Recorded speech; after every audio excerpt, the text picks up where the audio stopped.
human dignity or Christian values.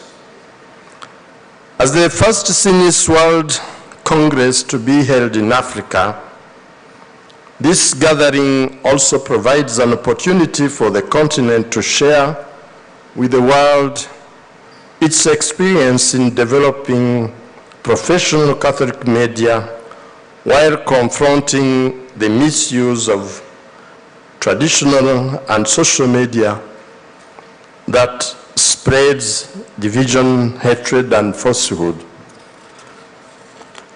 Rwanda, for example, has learned important lessons from the tragic history of the 1994 genocide against the Tutsi. It is tragic that the media was misused to intensify division and terror, facilitating the genocide to the point that the media itself acted as a powerful participant. Since then, the media have increasingly become instruments of unity, reconciliation, and peace. Having learned from this lesson, we now use the media for healing and repairing the damage done by promoting unity, reconciliation, and peace. With the resources of genocide, through Catholic media such as Kimataifa, Radio Maria, Rwanda, Purchase TV, the Church in Rwanda has developed numerous programs for trauma healing and reconciliation, helping to heal the wounds of the past. Through Catholic media such as Kimataifa, Radio Maria, Rwanda, Purchase TV, the Church in Rwanda has developed numerous programs for trauma healing and reconciliation, helping to heal the wounds of the past and rebuild trust among Rwandans. Today, we continue this journey through the ongoing process of the purification of memory, reconciliation with our history. While we celebrate the remarkable progress made by Catholic media, we must also acknowledge the challenges that continue to hinder their development.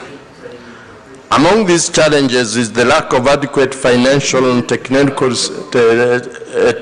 resources, which often prevents Catholic media organizations from acquiring modern equipment and employing well-trained professional journalists.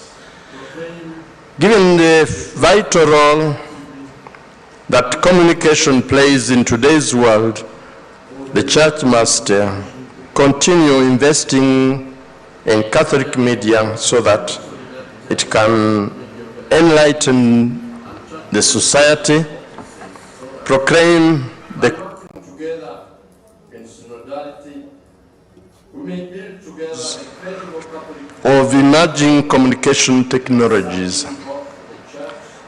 We therefore call for greater solidarity among Catholic media organizations and church communication offices so that by working together in synodality, we may build together the credible Catholic media capable of serving both the church and contemporary society. In conclusion, I would like to express my sincere gratitude to Signis board, the delegates, and all Signis members for choosing Rwanda as the host of this World Congress. We also thank you, all our partners whose dedication has made this progress possible. Thank you very much. You are most welcome to Rwanda. I wish you all a fruitful, successful, and memorable Congress. May God bless you all. Your Eminence, Thank you for your words of welcome, and thank you for reminding us that media is a good tool that can be used for development, for the work of evangelization, and to promote peace. But if misused, the outcome is always catastrophic. And you have given us the Rwanda example. We are grateful. Shall we clap for him once again? Shall we now take the welcome address from the President of Signis World, Madame Helen Osman. President of Signis Africa, has organized an outstanding congress, which I know will enrich each of you. It's my great. Due to serious family concerns, I cannot be with you. Welcome to everyone. My name is Helen Osman. It's my great honor to welcome each of you to the Signis World Congress 2026. Signis Africa's local organizing committee, led by Father Walter Twende Cherokee, President of Signis Africa, has organized an outstanding congress, which I know will enrich each of you. Due to serious family concerns, I cannot be with you in person. However, you are not far from my heart and mind this week, as you answer Pope Leo XIV's invitation to consider the opportunities and the challenges in a world increasingly impacted by artificial intelligence, to face those opportunities and challenges with courage, and to cooperate in building a more humane and fraternal society, as the Holy Father wrote in his encyclical Magnificat Humanitas.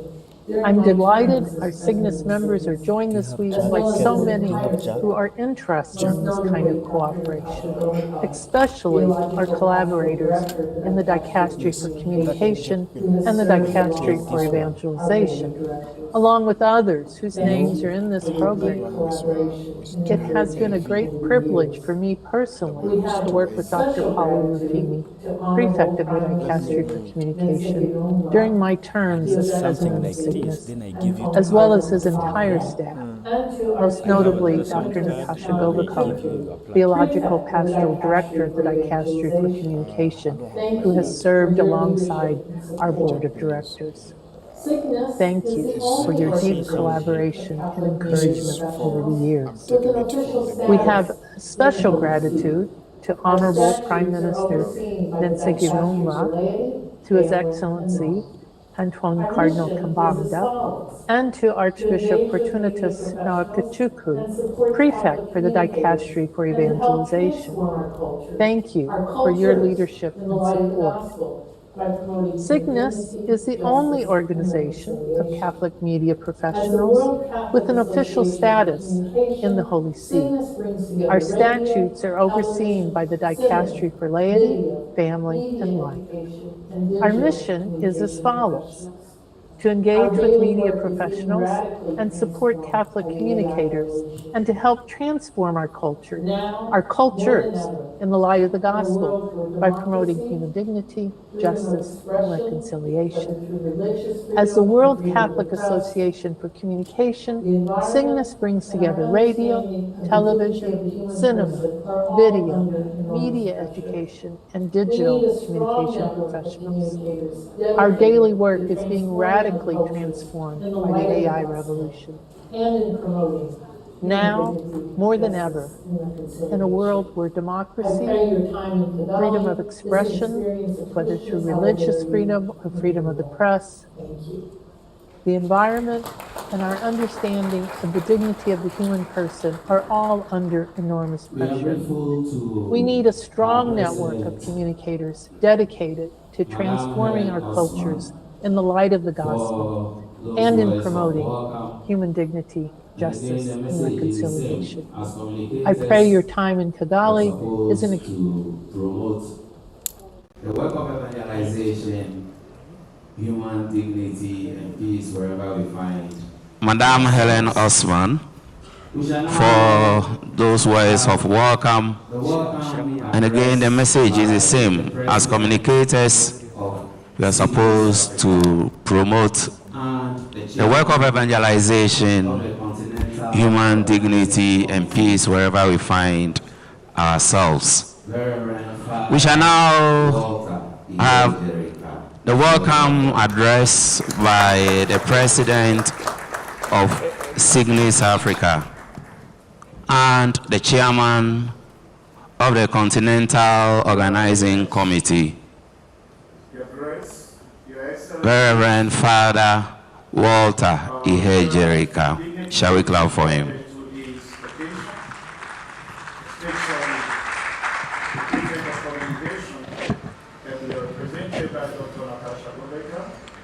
Your Eminence, Your Grace, Your Excellencies, revered dignitaries invited to this occasion, especially the Prefect of Communication, ably represented by Dr. Natasha Goveka, and all the staff of the Dicastery for Communication.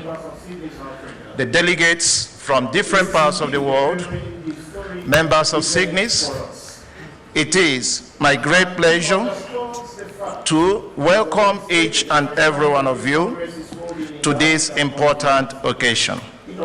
And I do that on behalf of the board and the members of Signis Africa. This is indeed a very historic event for us. And it underscores the fact, as already stated, the first time that this Congress is holding in the African continent, it underscores the fact that the church in Africa is really growing and maturing.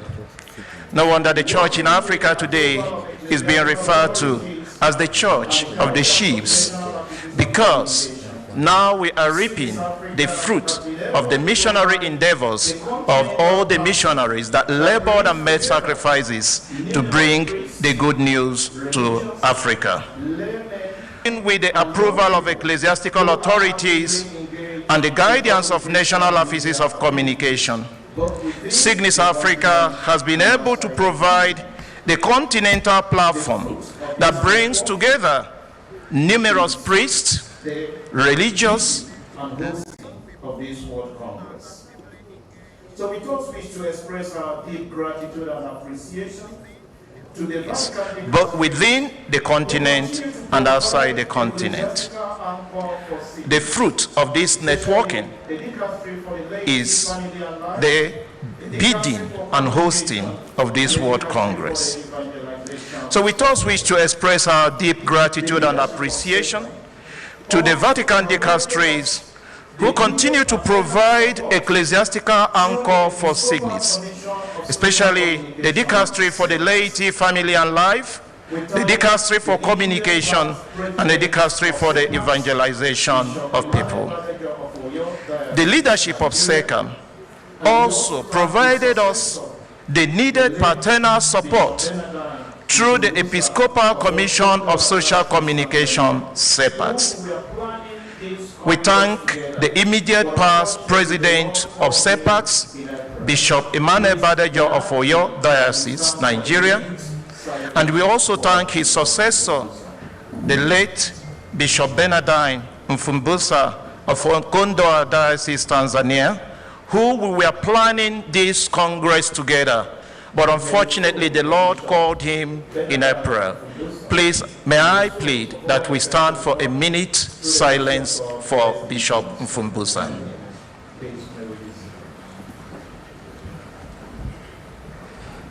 We are deeply grateful to the members of the Episcopal Conference of Rwanda. May the soul of Bishop Bernardine Mfumbusa and the souls of all the faithful departed, through the mercy of God, rest in peace. Amen. Please, may we be seated. We are deeply grateful to the members of the Episcopal Conference of Rwanda, led by His Eminence Cardinal Antoine Kambanda. They promptly accepted our proposal for the hosting of this Congress in Kigali and made tremendous sacrifices to ensure its success. Together with the civil authorities of this country, they have confirmed why Rwanda remains a beacon of hope for the new Africa. We thank the civil authorities especially the President, the Prime Minister, and the Minister of Local Government, who will be here with us shortly. Our gratitude also goes to the organizations which partnered with us and provided financial, material, and human resources for this Congress. The logos of these organizations are aptly captured in our publication as an expression of our gratitude to them. Finally, we would like to express deep appreciation to the leadership of Signis World for granting the hosting right of this Congress and Assembly to Africa. The President, Mrs. Helen Osman, has already made her welcome, and we thank all the delegates on board of Signis World. To the members of Signis, especially those coming from outside of the continent, we say, welcome to Africa. The sacrifices you have made to be here is a clear expression of the synodality spirit with which the people of God journey together, participating actively in the church's life and mission, fostering communion, dialogue, and shared responsibility. I pray that our interactions during this period will be enriching. I pray that our reflections on how to use digital communication to promote cultural harmony and environmental well-being will be fruitful. May the Congress and Delegates Assembly open a new horizon for Signis.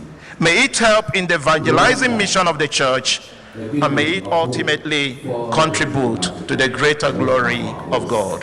Thank you very much. Thank you, Father Walter, President Signis Africa and Chairman of the Continental Organizing Committee.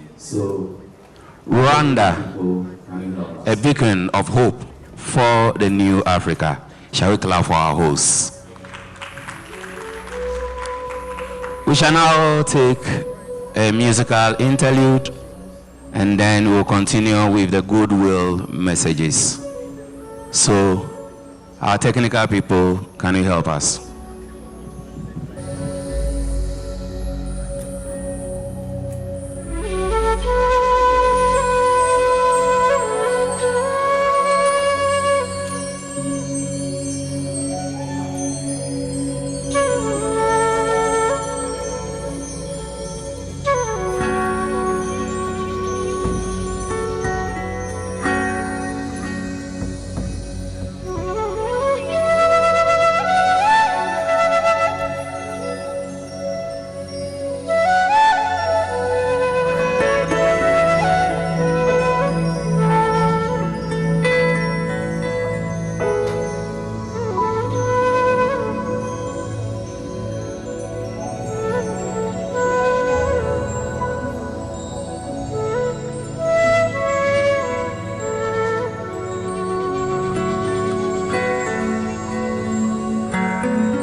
This ushers us into the other phase where we shall be taking goodwill messages.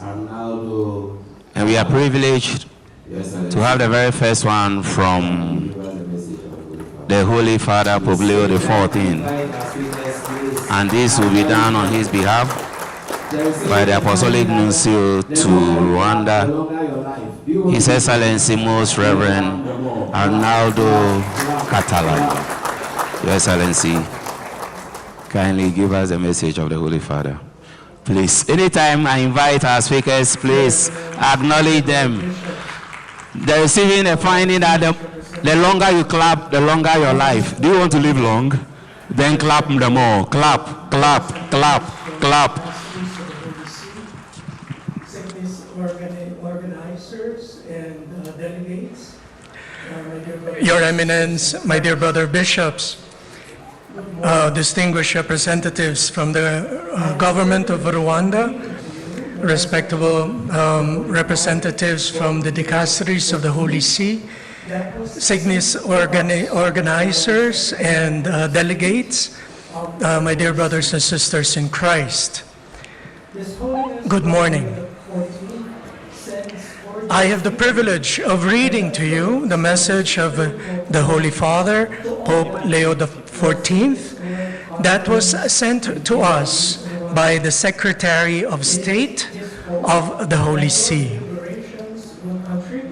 His Holiness Pope Leo XIV sends cordial greetings and the assurance of his spiritual closeness to all gathered for the Signis World Conference in Kigali, Rwanda.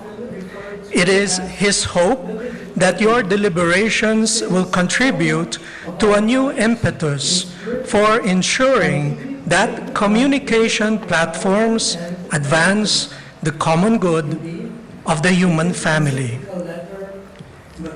Our era is often referred to as the digital age, since so much of our lives is driven by digital technology and the internet. Indeed, in his encyclical letter, Magnifica Humanitas, His Holiness affirms that online communication is not simply the transmission of information, but the creation of a culture, as it has the power to shape the way people perceive the world and therefore profoundly influence the collective conscience.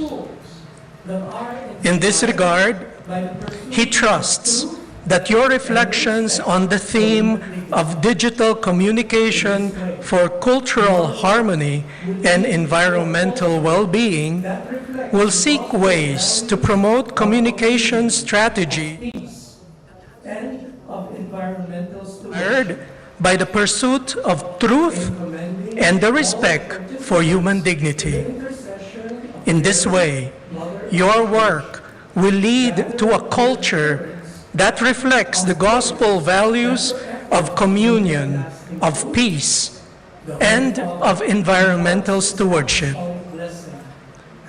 In commending all the participants to the intercession of Mary, Mother of the Church, gathered with the assurance of prayers that your efforts will bear lasting fruit, the Holy Father imparts his apostolic blessing as a pledge of wisdom and strength in the Lord. Signed by Cardinal Pietro Palurin, Secretary of State. Thank you.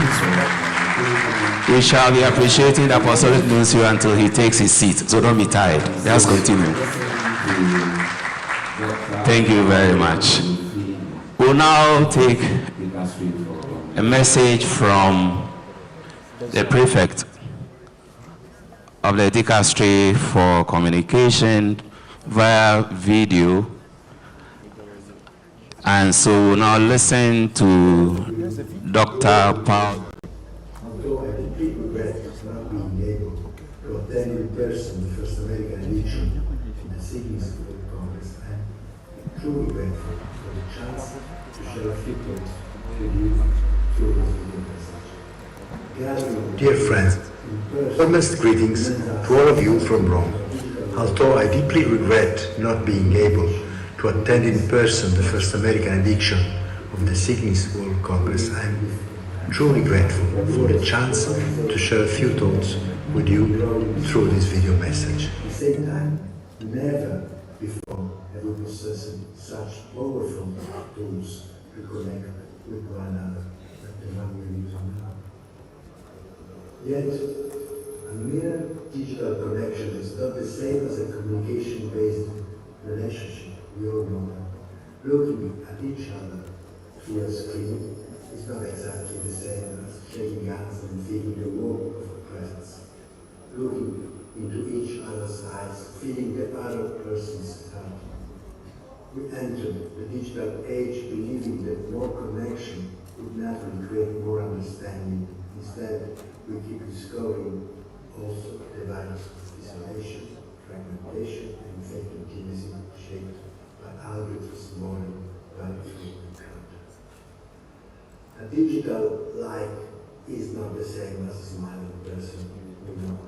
This is where our mission as health communicators matters. Every community built on trust, every network of persons is a sign that another way of communicating is prospering. It's time to do good things. Technology is indispensable. Artificial intelligence will continue to transform our societies in extraordinary ways, but the decisive question is much simpler than we think, and is not a technological one. That is why the answer cannot be left to algorithms. The decisive question is what kind of human beings we choose to become while using it. And this is up to us. Artificial intelligence can calculate, it can organize information, it may sure can help us.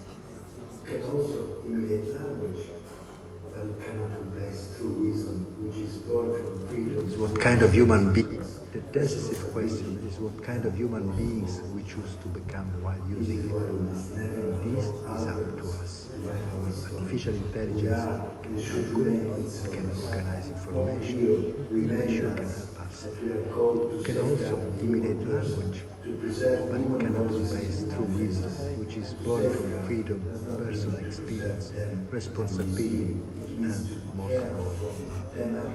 This is why we must never allow algorithms to write our story. We are and should remain its authors. Pope Leo reminded us that we are called to safeguard the human person, to preserve human voices and human faces. To safeguard does not mean to preserve them in a museum. It means to care for them actively, to cultivate critical thinking, to preserve spaces for dialogue, and ensure that technology always remains at the center of the human person. It is a daunting task. We need an alliance. We need a global network to value and support good forms of communication and reliable information. And what is Signis if not exactly that? Forging links between the worlds of journalism, cinema, and communication in general. Communication is a public good that we should all protect, making alliances. As Pope Francis stressed and Pope Leo XIV urged, we also need courageous entrepreneurs, courageous information engineers to shape a better global digital communication ecosystem. And Signis can play an essential role in this mission. Signis should always be not an ecclesiastic bureaucracy, but a network of people, a network of professionals sharing the same faith. Signis should be a place where relationships of trust are established, true information is shared, and good projects are designed together. A community where the dream of a different communication ecosystem can be shaped, where even diversities can become dialogue, where disagreement never destroys fraternity, and where a different economic model of communication can be envisioned, always serving the truth rather than maximization of profits or consensus alone. The future of communication will not ultimately depend on the power of our technologies. It will depend on the strength of our commitment and on the nature of our relationship. So I encourage you to build bridges through our faith-based network, to continue creating encounters, continue giving human faces and human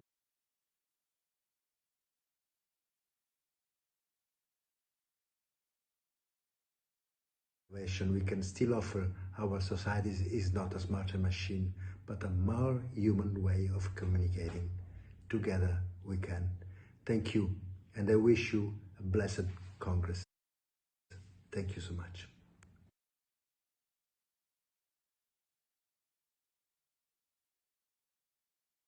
Paolo Ruffini, reminding us that as Signis members, as Catholic communicators, we are all called upon to safeguard the human person and also to preserve human voices.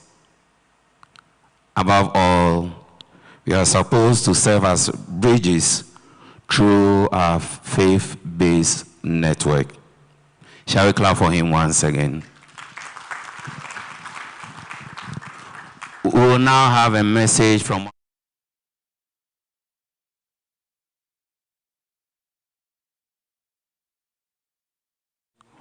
Ulubai, who is the Executive Director. Shall we welcome him?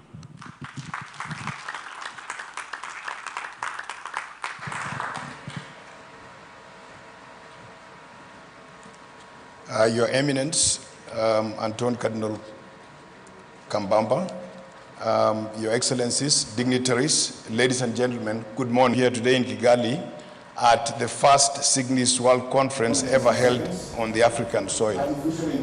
On behalf of Zamara Group, I want to thank you for inviting us to be part of this particular conversation here. We meet at a moment when communication has never moved faster. A message can cross continents in seconds. It must not replace our responsibility to distribute content at very, very extraordinary scale and extraordinary speed. However, while technology may expand our capacity, artificial intelligence is a tool. It must not replace our responsibility to verify, listen very carefully, recognize the person behind the data points. This conviction connects naturally with us at Zamara's purpose and our core values of simplicity, empathy, and trust. Allow me to briefly introduce who we are. Zamara is a Pan-African financial services organization where we provide financial solutions and insurance solutions. We are headquartered in Nairobi, in Kenya, but we have a presence in 8 markets, namely Rwanda, Kenya, Tanzania, Uganda, Nigeria, Malawi, the DRC, and the United Arab Emirates. We serve organizations and individuals through our 4 connected areas. Firstly, we provide pension administration and pension consulting services to take care of our people in retirement when they are very frail and not able to work. Secondly, we provide insurance brokerage services, helping organizations and our clients identify risks, structure appropriate protection solutions, and navigate the issues of claims management. Thirdly, we assist with financial planning and wealth management, helping people and institutions to make disciplined decisions about their financial future. And finally, we provide what we call actuarial consulting, which is to help institutions understand long-term obligations, uncertainty, and risk in the future. Our relationship with Rwanda and the Catholic Church is not simply a point on the map. We have a local presence and trusted local partners. We are also honored that the Archdiocese of Kigali, represented by His Eminence here, is among Zamara's shareholders in Rwanda. For us, that relationship reinforces the importance of building solutions that respect local realities and institutions and values. At Zamara, we can deliver reliable services and solutions that are adapted and tailored to the specific needs of our clients.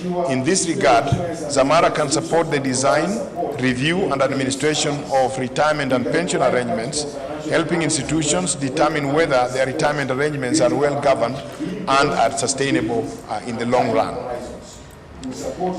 We can also help assess risks, secure suitable insurance and reinsurance solutions, and provide support when claims arise.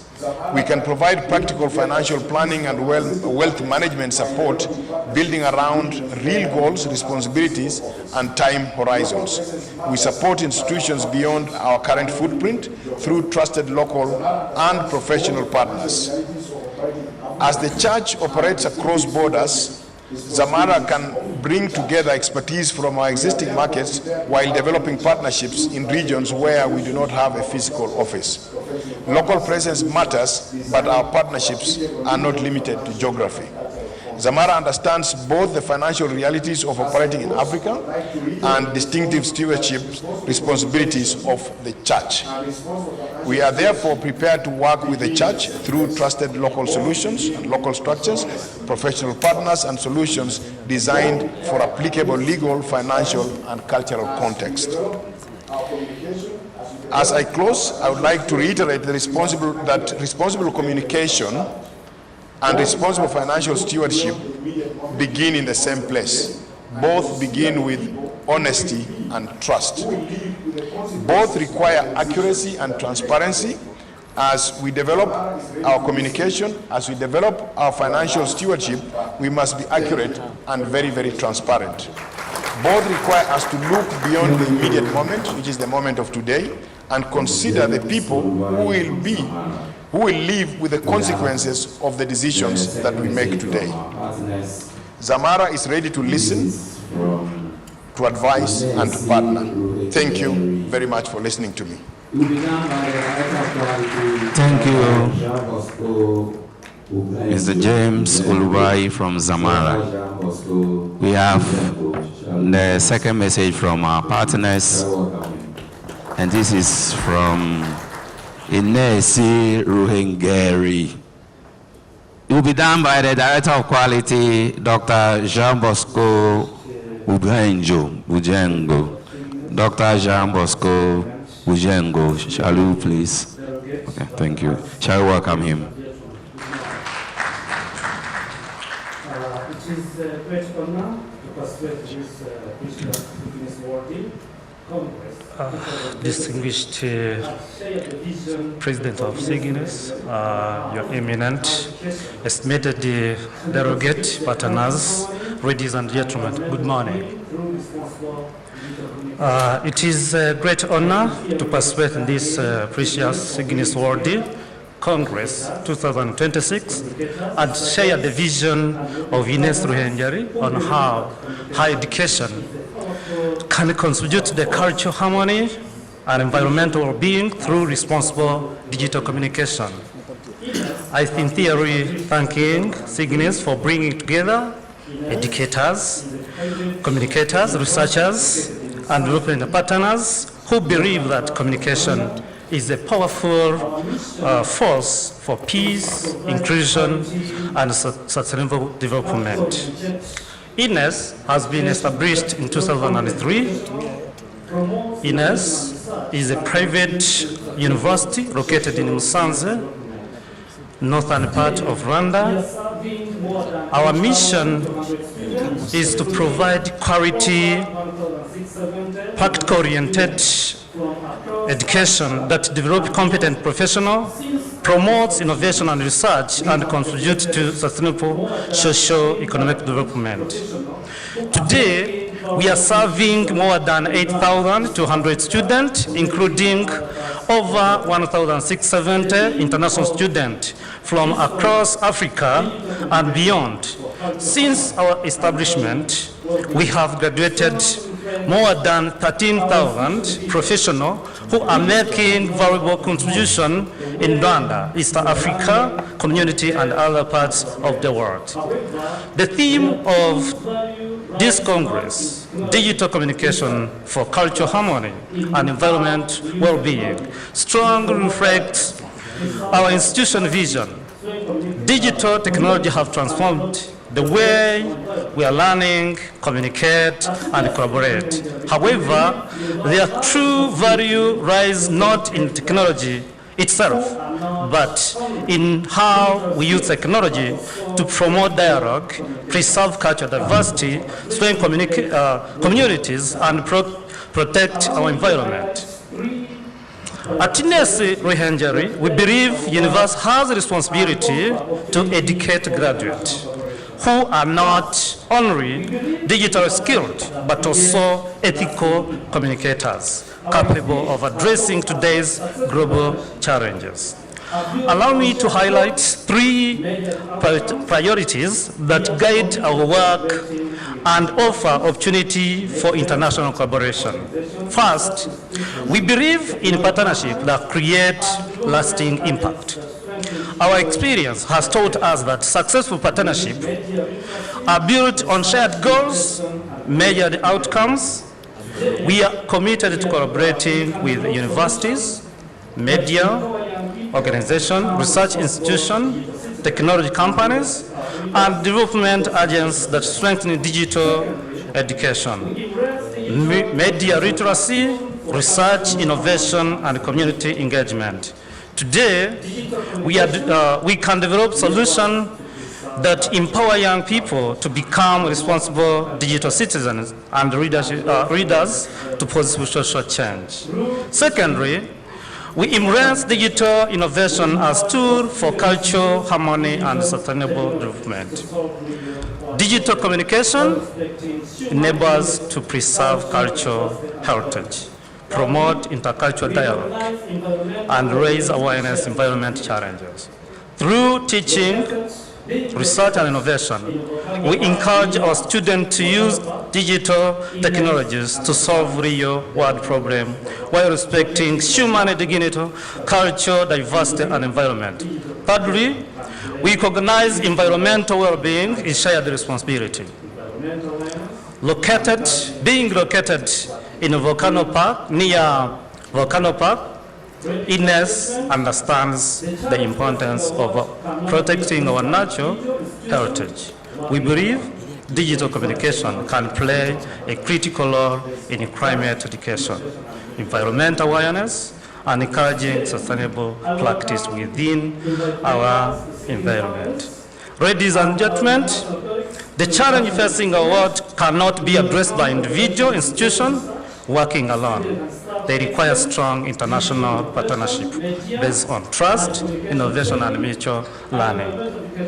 Today, I welcome, invite members to Signis families and our international colleagues to partner with Ines. We welcome collaboration in joint research, student and staff exchange, digital innovation, media and communication training, and environmental education, community-based projects that contribute to sustainable development goals. Rwanda offers enabling environment for such a partnership through its commitment to peace, security, digital transformation, sustainable development, combined with the unique natural beauty of Musans. Ines provides an excellent setting for academic collaboration and innovation. Allow me to conclude with one simple message. The future of digital communication will not be determined by the technology alone, but the value that guides its use. If we work together across cultures and institutions, we can assure that digital communication becomes a force for understanding, inclusion, and environmental responsibility. At Ines, we are ready to build this partnership.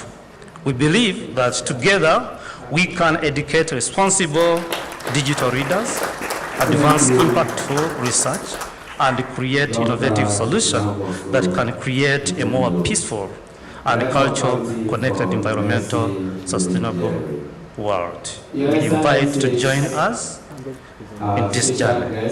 Thank you for your attention. Thank you, Dr. Jean Bosco Bujenzo, Director of Quality for Inesi Ruhengeri.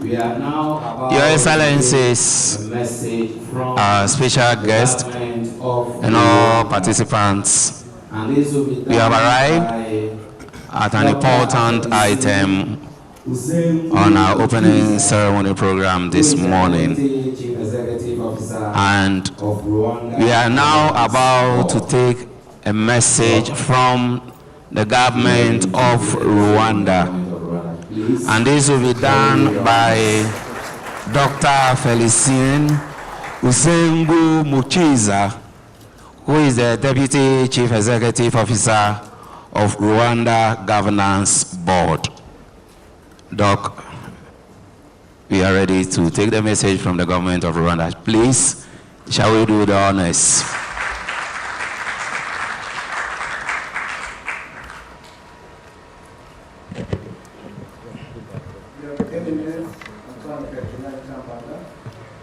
Archbishop of Archdiocese of Kigali and President of the Episcopal Conference of Rwanda. Your Excellency, Archbishop Arnaldo Catalan, Your Eminence Antoine Cardinal Kambanda, Archbishop of Archdiocese of Kigali and President of Episcopal Conference of Rwanda. Your Excellency, Archbishop Arnaldo Catalan, the Apostolic Nuncio to Rwanda. Reverend Father Paulo Samasumo, Vice President of the World Catholic Association for Communication, Signis-Kigali. Your Excellency, Reverend Father Professor Walter Chikwendu Ihejirika, President of Signis Africa. Estimate communicators of Signis World, estimate church leaders, distinguished ladies and gentlemen, all protocol observed. It is a profound privilege to stand before you today in Kigali to address the World Congress of World Catholic Association for Communication on behalf of Government of Rwanda. For the first time in the history of Signis, this global Congress has come to the African continent. We are deeply honored that you have chosen Rwanda as the launchpad for this historic assembly. We gather here under the profoundly relevant and crucial theme, digital communication for cultural harmony and environmental well-being. In an era where the digital landscape can sometimes divide us or distract us from the beauty of creation, your role as being the voices of the marginalized. Here in Rwanda, we know the true power of storytelling and reconciliation. From our journey towards peace, we have learned that words and the narratives have the power to destroy, but more importantly, they have the divine power to heal, rebuild, and unite. We invite you to allow our country's story to inspire your own mission. We invite you to allow our country's story to inspire your own mission when you utilize the tools of radio, television, cinema, and the digital sphere, carry the message of hope and healing forward. Rwanda's journey to reconstruction of and transformation story is one that testifies to the possibility of the hope that I'm talking about. In 1994, following the genocide against Tutsi, the country stood at the edge of total collapse socially, morally, institutionally. Visionary leadership, collective resilience, and contribution of faith-based organizations, Rwanda embarked on nationally and economically. Hate speech played a vital role in this tragedy. Our people bore deep wounds, communities were fragmented, and institutions had been dismantled. Yet, through visionary leadership, collective resilience, and contribution of faith-based organizations, Rwanda embarked on one of the most remarkable reconstruction efforts in recent history. We chose three major governance orientations: unity, accountability, and thinking big. Our country appreciates that Catholic Church and the other faith communities became part of the journey and played crucial roles in many spheres of life, including in healing and reconciliation by offering spiritual, psychosocial, and community support, restoring social fabric to nurture trust and unity, providing service especially in education, health, women empowerment, and community development, as well as promoting values of accountability, peace, and dignity. Today, Rwanda stands as testimony to what can be achieved when a nation combines strong governance with ethical leadership, citizen engagement, and the moral influence of faith institutions. Distinguished participants, this Congress comes at the pivotal moment, closely following the recent plenary assembly of the Association of Member Episcopal Conference in Eastern Africa. At the end of this plenary assembly, the bishops have made it clear that the Church must accompany young people, build bridge of the justice, and champion the care of our common home. You, the communicators, are the bridge builders. You hold the megaphone that can translate these pastoral priorities into messages that resonate across the globe. I challenge you over the coming days of dialogue and networking to boldly reimagine the future of Catholic media. As you deliberate, remember that digital world is mission field. It is a place where we are called to defend the dignity of every human person and to protect the environment that sustains us. I encourage all of you to actively engage with the workshops, panels, and shared experiences that this Congress provides. Take this opportunity to forge a new partnership, learn from one another's diverse cultures, and leave Kigali equipped with actionable, faith-driven strategies to shape the future of global communication. As we embrace the vast potential of the digital frontier, we must confront a sobering truth: technology is never neutral. It reflects the value of those who create it and the intention of those who deploy it. Today, we stand at a crossroads dominated by rapid advancements in artificial intelligence, algorithmic personalizations, and a relentless 24-hour news cycle. While these tools offer unprecedented reach, they also present profound ethical challenges. We are witnessing an epidemic of digital isolation, where algorithms designed to maximize engagement often amplify division, echo chambers, and misinformation. As Catholic communicators, your charge is to counter this drift with a robust framework of digital ethics rooted in human dignity. I urge you to champion technology that serves the human person rather than exploit them.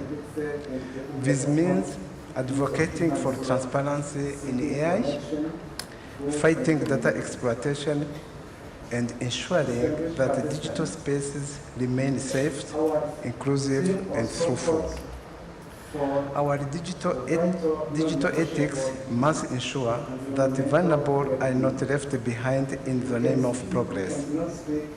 Let us always remember that behind every screen, every pixel, and every data point is a human soul seeking connection through and community. Distinguished participants, our theme also calls for a vital, non-negotiable duty, environmental well-being. We cannot speak of communion and equity without addressing the health of the very planet that sustains us. Pope Francis beautifully reminded us in Laudato Si that the earth, our common home, continues crying out to us because of harm we have inflicted on her. Rwanda's our own journey offers a modest but instructive example of what is possible when a nation chooses harmony over division and stewardship over exploitation. Through homegrown practices of dialogue and collective responsibility, and through deliberate investment in digital transformation, our country has sought to use communication and technology as tools for unity rather than fragmentation. Through equally deliberate investment in environmental stewardship, from our restrictions on single-use plastics to our nation conservation efforts, we have sought to treat the well-being of our environment as inseparable from the well-being of our people. These are the very values your theme calls the world to embrace: cultural harmony and environmental well-being, advanced responsible digital communication. Distinguished participants, Rwanda Governance Board is mandated, among others, to promote good governance and to coordinate the work of non-governmental and faith-based organizations, as well as development partners, media development partners represented in this room today. We understand, perhaps better than most, that governance in this century is inseparable from communication. How citizens are informed, how communities are brought together across lines of language, culture, and belief, and how truth is shared responsibly in the digital space. These are governance questions as much as they are digital media to uncover environmental injustices, to highlight sustainable indigenous practices, and to amplify the urgent crisis of the earth and the poor who suffer most from its degradation. Let your storytelling inspire a global consciousness that treats the environment not as a resource to be plundered, but to uncover environmental injustices, to highlight sustainable indigenous practices, and to amplify the urgent crisis of the earth and the poor who suffer most from its degradation. Let your storytelling inspire a global consciousness that treats the environment not as a resource to be plundered, but as sacred garden to be protected for generations to come. The government of Rwanda recognizes faith-based organizations as key partners in nation building. Through a supportive governance framework overseen by Government of Rwanda Governance Board, we work hand in hand with faith-based organizations to promote good governance and accountable leadership, both institutions and across society. 2, to promote social transformation in line with national priorities, including Vision 2050, the second generation of national strategy for transformation, and community-based development program. 3, to promote ethical and value-based education, shaping citizens who are responsible, compassionate, and peace-oriented.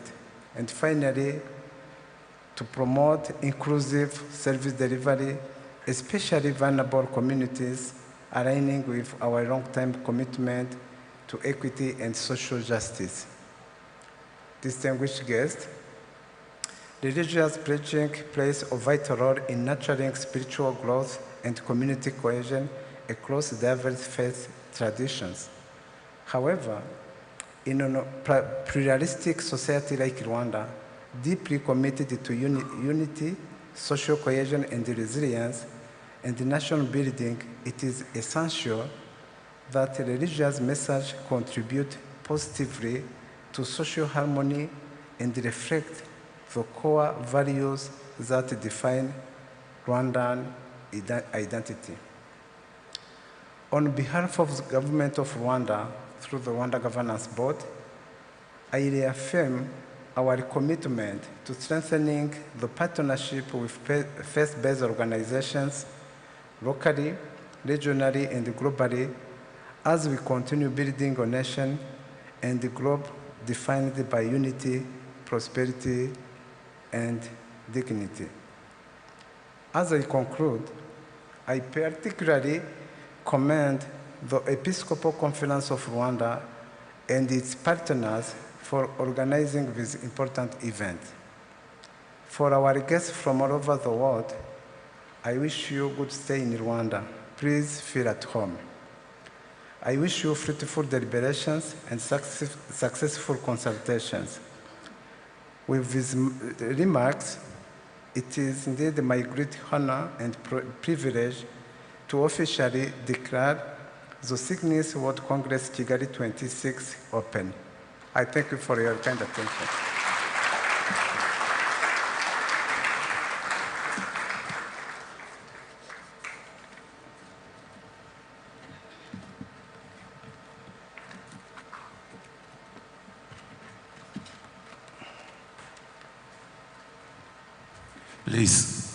Please, let us do the needful. Shall we continue to clap? We are grateful to Dr. Felicien Usengu Muchiza, who is the Deputy Chief Executive Officer of Rwanda Governance Board, RGB, for giving us that message from the government. And again, the key messages are clear. As communicators, as media people, let us use the platforms we have to promote the dignity of the marginalized. We should champion technologies that serve the human person and not those that exploit them. He has given us the Rwandan example to learn from, and how now media has been used to promote reconciliation and healing and peace. He has also touched on the need to take care of our common home, the environment.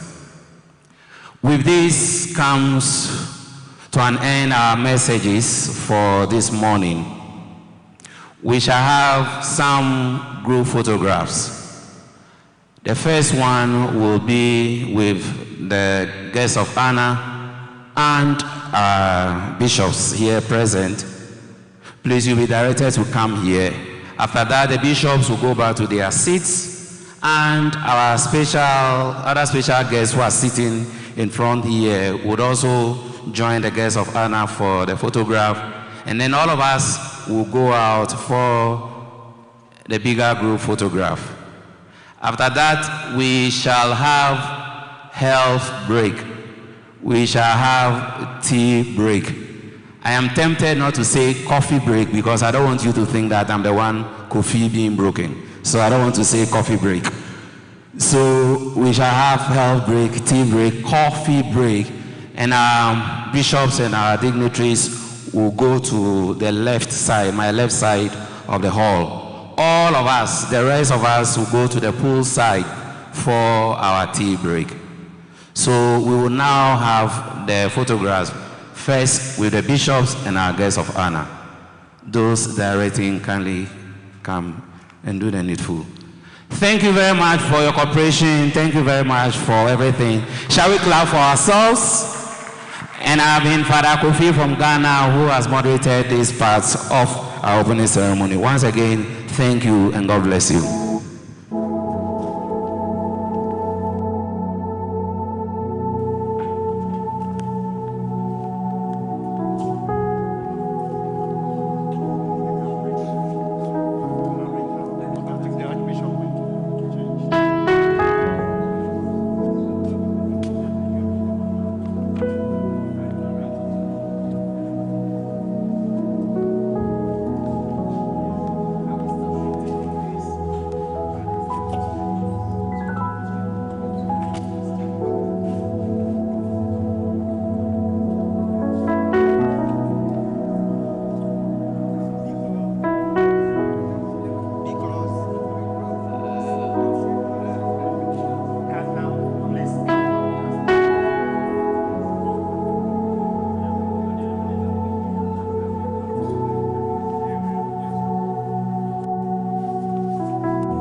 Thank you, Dr. Felicity. So we shall now have our health break. Apart from our special guests who are going to the left side of the hall, all of us are going to the pool side for our tea and for our coffee. And we shall call you as soon as it's time for us to come back for the other session. Thank you very much.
Shall we all please step out for the group photograph? Please, we can now go out for the group photograph and continue with the tea break.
ibintu byabaye byinshi ntawe ukigaragaza urabona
ari inama iba imyaka ine.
Go ahead, go ahead.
will help us towards our task of bridging the intersection of faith, culture, and technology.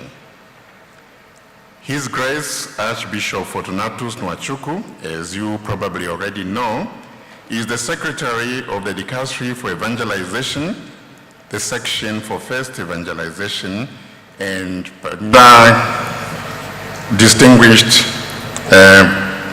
leader of the Vatican, Dr. Natasha Goveka, the Theological Pastoral Director of the Dicastery for Communication in the Vatican, who incidentally is also my boss in the Dicastery. Dr. Natasha, please.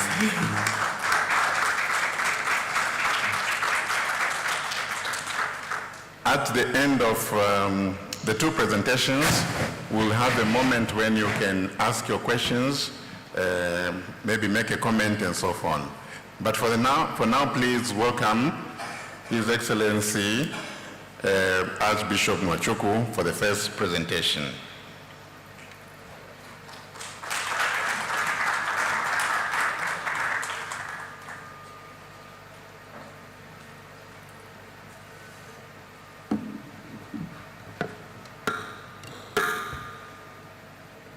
It's always a problem for some of us that are smaller. So to make ourselves taller, we decide to stand on the existing protocol. So if we stand on the protocol, we are taller. Your Eminence, Your Excellencies, dear brothers and sisters, communicators of Signis, allow me first to thank the President and Board of Signis Africa for the honor of standing before you this morning, and to thank all of you, Cardinal, bishops, priests, religious, and above all the laymen and women who make up the great family of Catholic communicators, for the welcome you have given to Kigali and to this conference.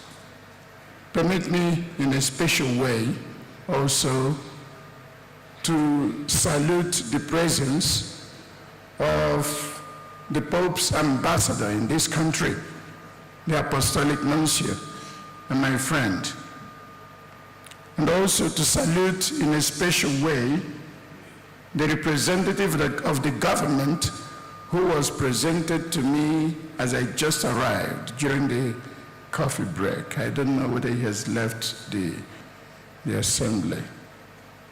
In any case, just to say greetings and that I'm happy to be here.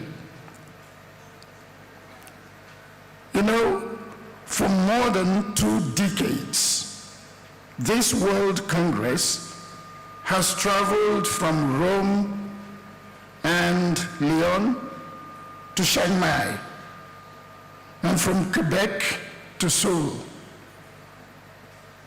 Today, for the first time in its history, it has come home to Africa. So, in a special way, welcome Signis to Africa.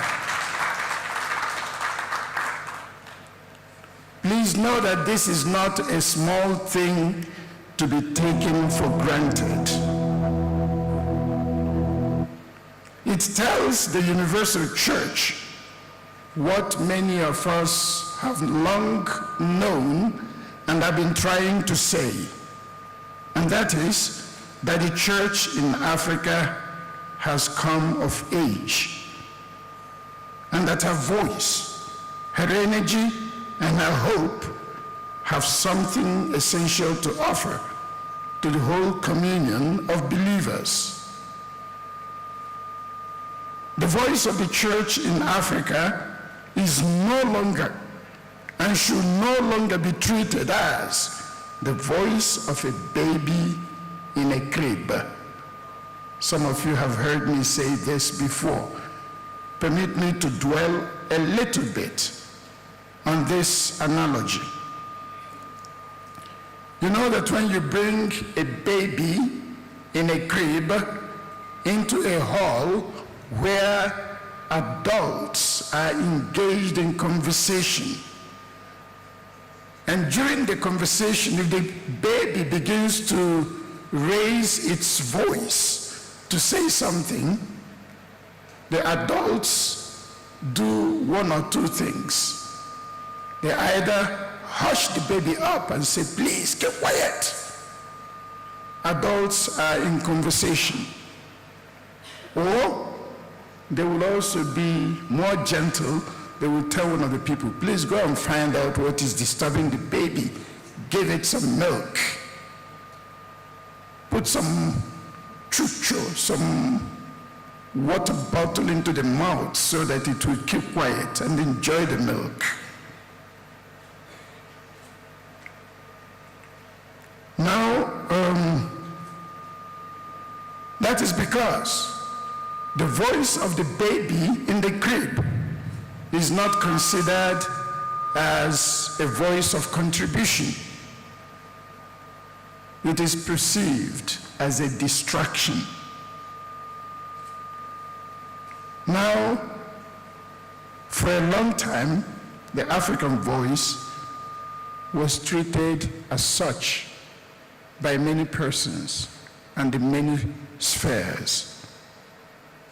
The fact that many local churches in Africa continue to inexorably depend on the milk, read handouts, subsidies from the water bottle of the older churches tends to perpetuate this mentality of the African voice as the voice of the baby in the crib.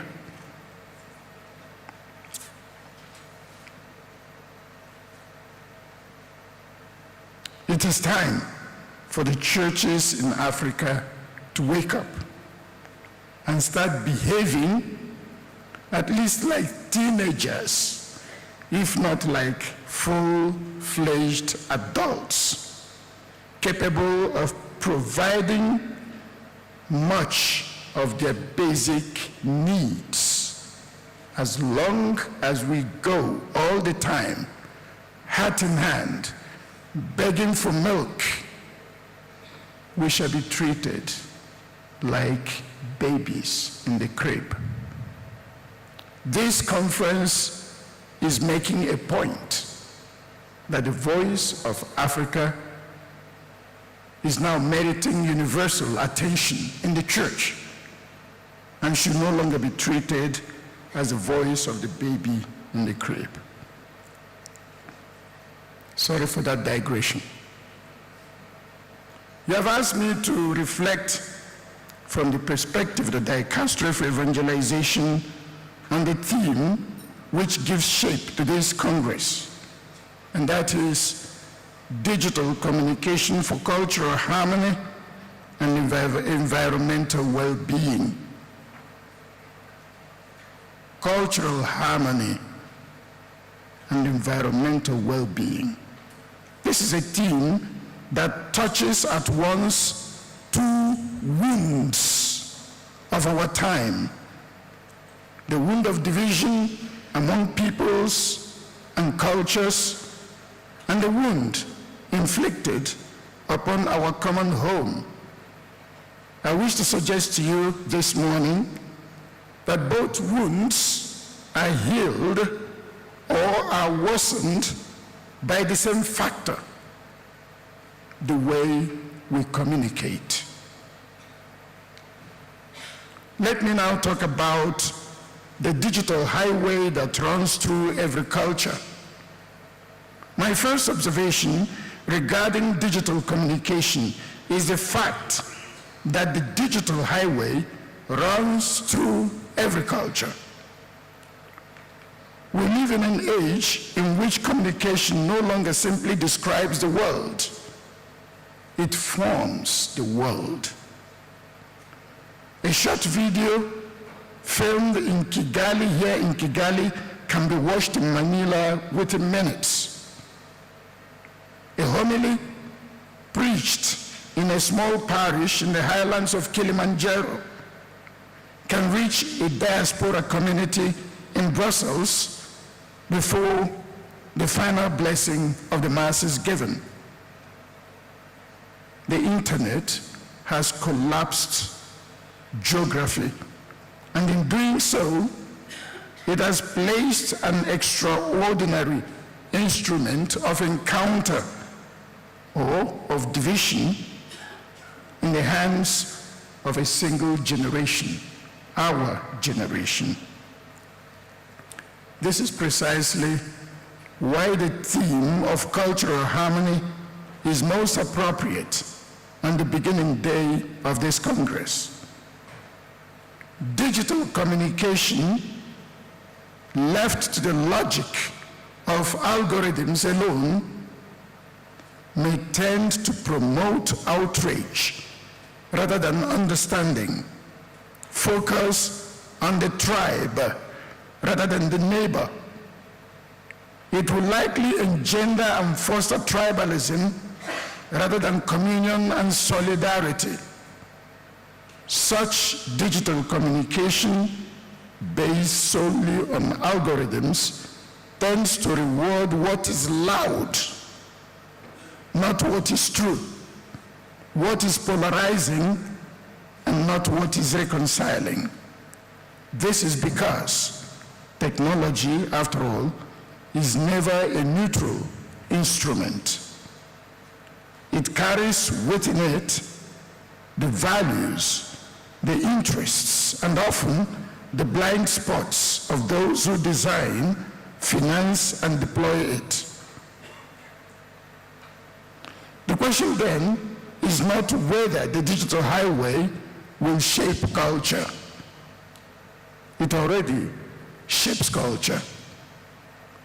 The question is whether the digital highway will be built by disciples who serve communion, or be left to forces that profit from division. I had occasion recently in another gathering of young Catholic communicators in Rome to reflect on a theme that I believe speaks directly to this Congress as well. This is the fact that the Catholic communicators are first and foremost disciples before they are influencers. Catholic communicators have to recognize themselves first and foremost as disciples before they see themselves as influencers.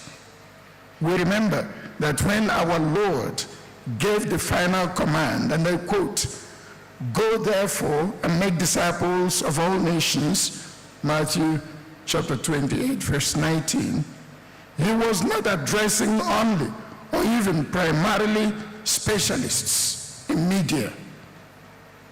He was addressing all his disciples. Today, the nations that Jesus was talking about, all nations, panta ta ethne, if we were to go to the original Greek of the Lord's mandate, are those nations also that gather on Instagram, on TikTok, on YouTube, and on the countless platforms that did not exist only a generation ago. If these platforms are now where people search for truth, meaning, and belonging, then they are also where the church's communicators must stand, not to chase attention, but to bear witness with wisdom and love. Cultural harmony is not produced by algorithms that flatten every people into the same content. This is important. Cultural harmony is not produced by algorithms that flatten every people into the same content, nor by a globalized monoculture that erases what is distinct and beautiful in each nation. We remember that the biblical text teaches us that God loves differences. I'd like to underline this fact. God loves differences. If you read the book of Genesis, chapter 1, the creation narrative, once the narrative starts talking about the creation of living things and living beings, we begin to see the expression according to their species. According to their species. He created the grass of the field according to their species, birds of the air according to their species, fish in the waters according to their species. Now, the Hebrew expression is lemina, lemino, leminehem. Le is according to, min is from, different. Difference. So it actually means he created them according to their different natures. God loves differences. So cultural harmony is not created by wiping out differences. It is produced by communicators, journalists, broadcasters, catechists, ordinary believers with a smartphone in the hand who ask a harder question than what is trending, what is in the air. They ask, is it true? Is it just? Does it build up the human family?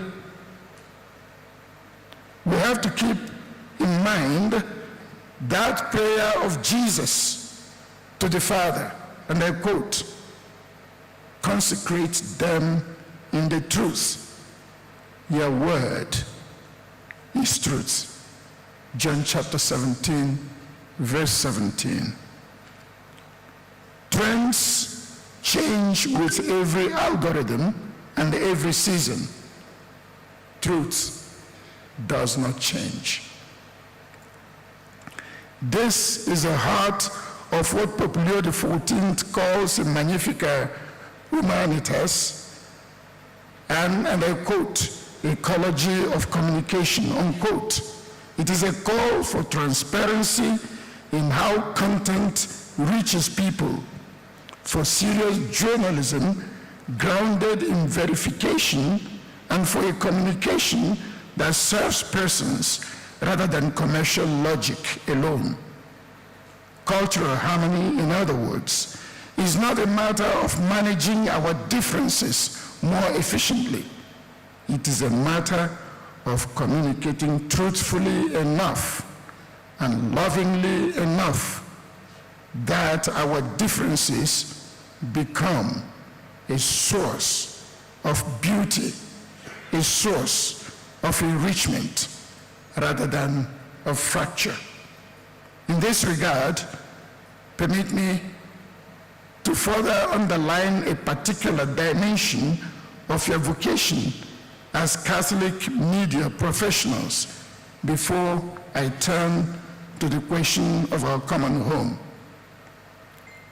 Scripture instructs us very plainly in the book of Proverbs, chapter 31, verse 8, and I quote, open your mouth on behalf of the dumb and for the rights of the destitute, unquote. Long before the invention of the printing press, let alone of the smartphone, this was already understood as a sacred task. The prophets of Israel gave voice to the widow, the orphan, and the stranger. Christ himself identified with, and I quote, the least of these. You remember that text of Matthew chapter 25. As long as you did this to the least of these, you did it to me. So Jesus identifies himself with the least of these. And these are the people we should give voice to. A Catholic journalist, a filmmaker or broadcaster inherits that same prophetic charge. So yours is not simply a professional competence. It is a vocation to be the voice of those whom society has rendered voiceless. The migrant without documents, the rural community without a microphone, the abuse survivor without a platform, the worker without a union, the child without an advocate. Pope Leo XIV makes this concrete when he calls the church herself to listen to, and I quote, victims of spiritual, economic, institutional, sexual, and power-based abuse, as well as abuses of conscience. The Pope insists that such listening is inseparable from a genuine pursuit of justice. If the Pope asks this of the Church as an institution, how much more is it asked of you, her communicators, whose daily job is precisely the art of listening and then making heard? Every algorithm on every platform you use is tuned to amplify the powerful, normally, the wealthy, and the already famous. It takes a deliberate, courageous, and often costly choice to turn the microphone instead toward those the algorithms would rather ignore. That choice, repeated story after story, broadcast after broadcast, is itself an act of cultural harmony, because a culture cannot be harmonious while entire peoples within it remain unheard and without voice. Let me now go to the second part of my intervention, the cry of the earth and the cry of the poor. The second half of our theme, environmental well-being, may seem at first glance distant from this vocation of giving voice to the voiceless. It is not. Every ecological crisis of our age is fundamentally a crisis of attention, of what we choose to see, to report, and to make visible to a distracted world.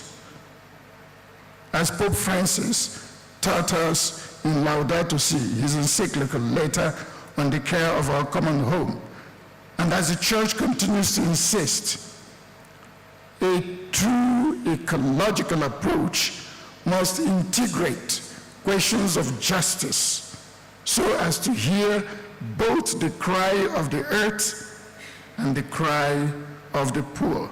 This is Laudato Si number 49. An integral ecology does not separate the question of the environment from the question of human dignity. The two are bound together. They rise and fall together. Here too, digital communication has a decisive role to play.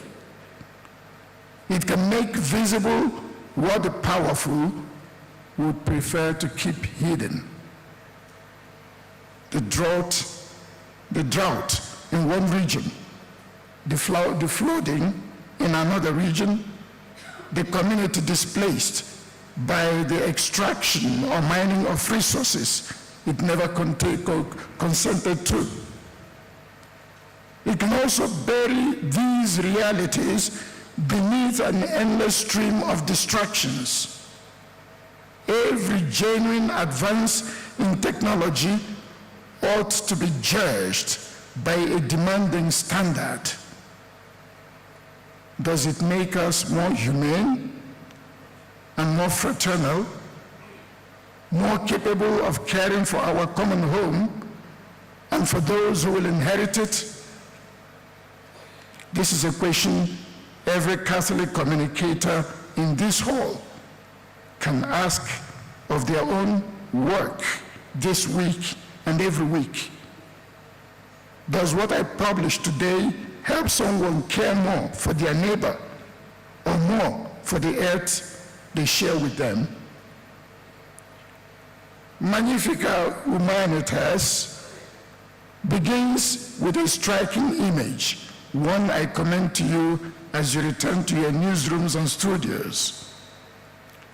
Humanity today stands before a choice between building a new Tower of Babel, a monument to confusion, self-sufficiency, and noise, or rebuilding together the walls of a city where God and humanity may dwell in communion, as Nehemiah and his team once did in the Holy Land.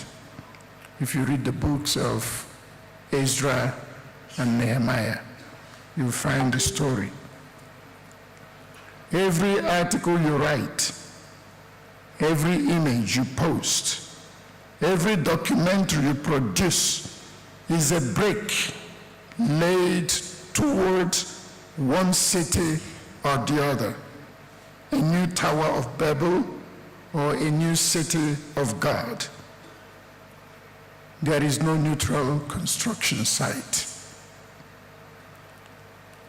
Allow me now, in this same spirit, to leave you with 4 brief invitations. It is their address especially to the young communicators among you who will carry this Congress's message home to your own nations. The 4 messages. First, please build your mind before you build your platform. A shallow understanding of your own culture or of your neighbors cannot produce cultural harmony. Please read deeply, listen longer than you speak. Second point, let every digital road become a road towards encounter, not towards tribalism or divisions. Every story you tell can defend the dignity of a people or reduce them to a caricature.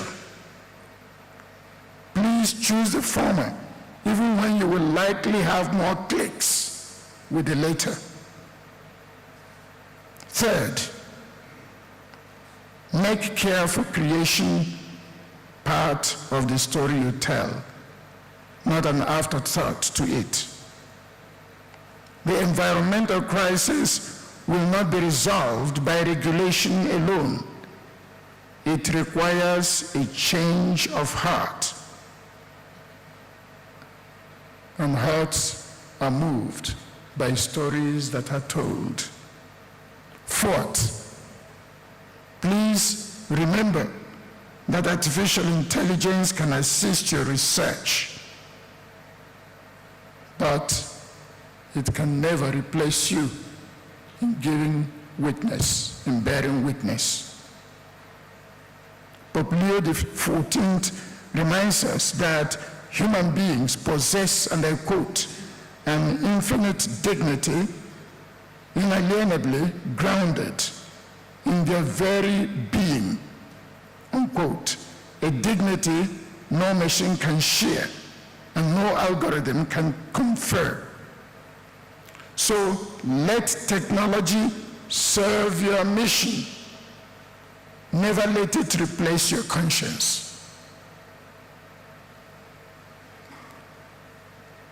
I'm moving towards a conclusion. Let's talk about the civilization of love. Dear friends, the fact that this Congress convenes for the first time on African soil is itself a sign of what genuine cultural harmony looks like. Not a single voice amplified above all others. No, it is a communion of voices, African, Asian, European, American, Oceanic, Caribbean, each bringing its own gifts to a single mission. Rwanda, this country in which we are, knows better than most nations on earth what is lost when communication is allowed to become an instrument of division rather than truth. And what is gained when a people chooses deliberately and even painfully the harder road of reconciliation. There is no more befitting place on earth to begin this reflection on communication as a means of reconciliation than in this place. This nation is one of those, I'm now speaking like an African, is one of those that tickle our pride as Africans by showing that Africa can also get its acts together when it has courageous leaders who sincerely have the good of their people at heart, even if they remain imperfect, as every human is. But at least we see people, leaders, not only here. We have one or two of them in Africa, and I assure you this is one of them, where we have leaders who are courageous. They are not perfect, but they are courageous, and they have the good of the people at heart. If they can do it, we can also do it in Africa. Pope Leo XIV speaks of a civilization of love, built not by technological power, but by justice, dialogue, and shared responsibility. That civilization will not be built by better algorithms alone. It will be built brick by brick by disciples who happen to carry cameras, microphones, and laptops, men and women who understand that discipleship must always come before influence. I go back to that point. Disciples before being influencers. A true apostle is possible only when one is first a true disciple. And Catholic, we are Catholic. Catholic is not a label we wear. It is an identity we embody. Every authentic act of communication ultimately finds its model in Christ himself, the eternal Word made flesh, who came not merely to proclaim the truth, but to reveal it in his very person, reconciling humanity with God and with one another. So like Nehemiah and those who rebuilt the section of the wall of Jerusalem entrusted to each of them, every one of us has received a portion of the church's mission. None of the members of Nehemiah's team built the whole city, yet together they rebuilt Jerusalem. Every article, every photograph, every interview, every documentary, every post shared in truth and charity becomes another stone placed in the rebuilding of a world where trust can flourish again. No one rebuilds the city alone, but together, each contributing faithfully to the task entrusted to them. So finally, may this Congress send you home not merely better trained, but more deeply converted to that mission, the mission to communicate truth that heals cultures, care that heals the earth, and above all, a voice that is lent again and again to those who have none or have lost theirs. Then, like Nehemiah and his fellow builders, may we continue to build, brick by brick, the city where God and humanity are at home with one another, a true civilization of love. Thank you again for having me.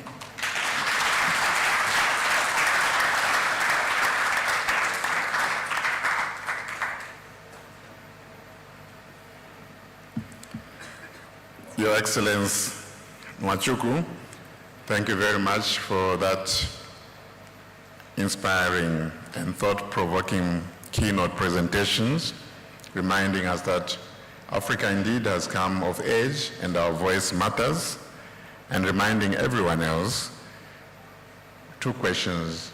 Does what I publish help someone? Help care more for my neighbor? And we thank you also for the 4 points that you gave us to think about. Please build your mind before your platform. Let every digital road lead towards encounter. Make care for creation part of the story.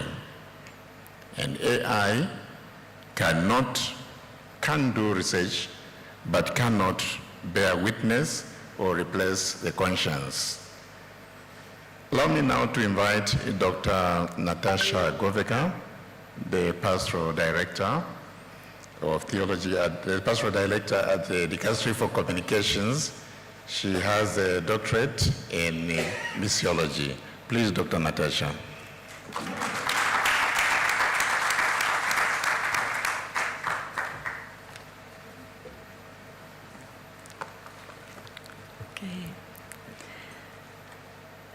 Good morning to all of you. So let me start with a very concrete story. I have also prepared some slides just to make it easier to follow because we are at the end of the morning. I don't know if the technical team can help us to have this presentation there. So the very concrete story is this one. Last Saturday, when I was still collecting my thoughts for this presentation, I received a phone call for a colleague at the dicastery who wanted to inform me that he was just called at the police station because he has been accused of the aggravated defamation through his X account. Now, the curious thing is that he is not even active on X. Yet someone stole the photos and the information he has shared on Facebook and LinkedIn to impersonate him. He will now have to file a police report himself to protect his identity and work with Vatican Gendarmerie to figure out how to get the fake account taken down. And why am I telling this story? Because impersonation isn't just something that happens to celebrities or public figures. It can literally happen to any one of us. And of course, it can happen to bishops, to cardinals, and the Pope himself. In fact, our dicastery was extremely busy during the first months of Pope Leo's pontificate because of thousands of deepfake generated videos simulating the Pope's voice and face. It had become impossible to tackle these problems simply by submitting takedown requests to the platforms. We had to take action on the institutional level, urging the platforms to accept responsibility and work with us to restrain this phenomenon. And by considering our request as highest priority and also adopting filters, it became now more difficult to publish this kind of videos, at least on YouTube. And they have also introduced our team to a tool called likeness detection, a safety tool that finds videos where your face is used or changed by artificial intelligence. And this kind of tools will certainly be helpful as we all, not only celebrities, face the challenge of impersonation. Now, considering this context, the first Pope Leo's message for the World's Communication Day, entitled Preserving Human Faces and Voices, is very timely. Not only to safeguard our voices and faces from impersonation, but to preserve them as unique, distinctive feature of every person's own irrepeatable identity and as defining elements of every encounter with others.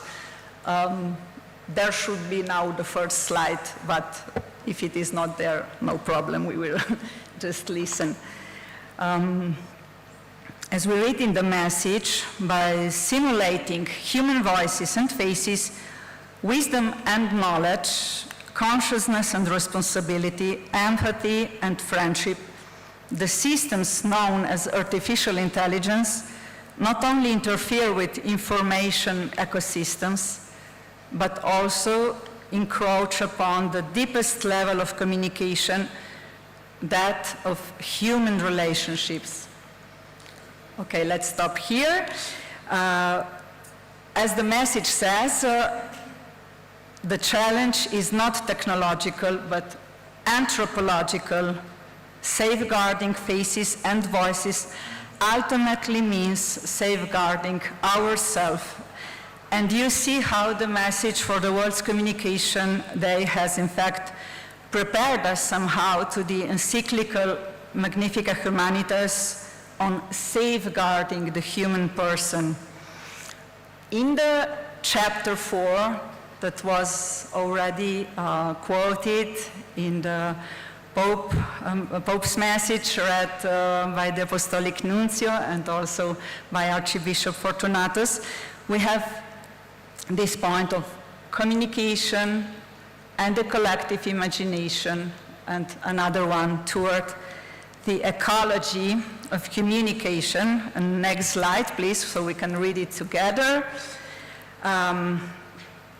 So the Pope recalls that communication is not only the transmission of information, but it is also the creation of culture, and that the content that circulates within digital environments shapes how people perceive the world and introduces into the collective consciousness images and narratives that direct our desires and influence our daily choices. So it is, the digital platforms have the ability to affect the collective imagination and present a particular vision of reality as desirable. Now, this of course doesn't mean that we have to refuse the use of technological tools.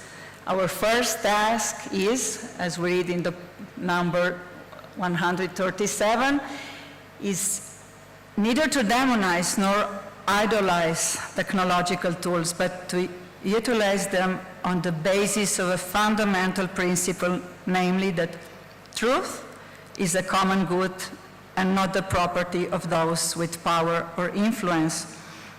We must therefore promote an ecology of communication on the level of public policy, on all the social and cultural aspects in our families and schools, and you see here how much is stressed the need for formation concerning the proper and critical use of digital tools, which was actually also a particular and very important point of the World's Communication Day message.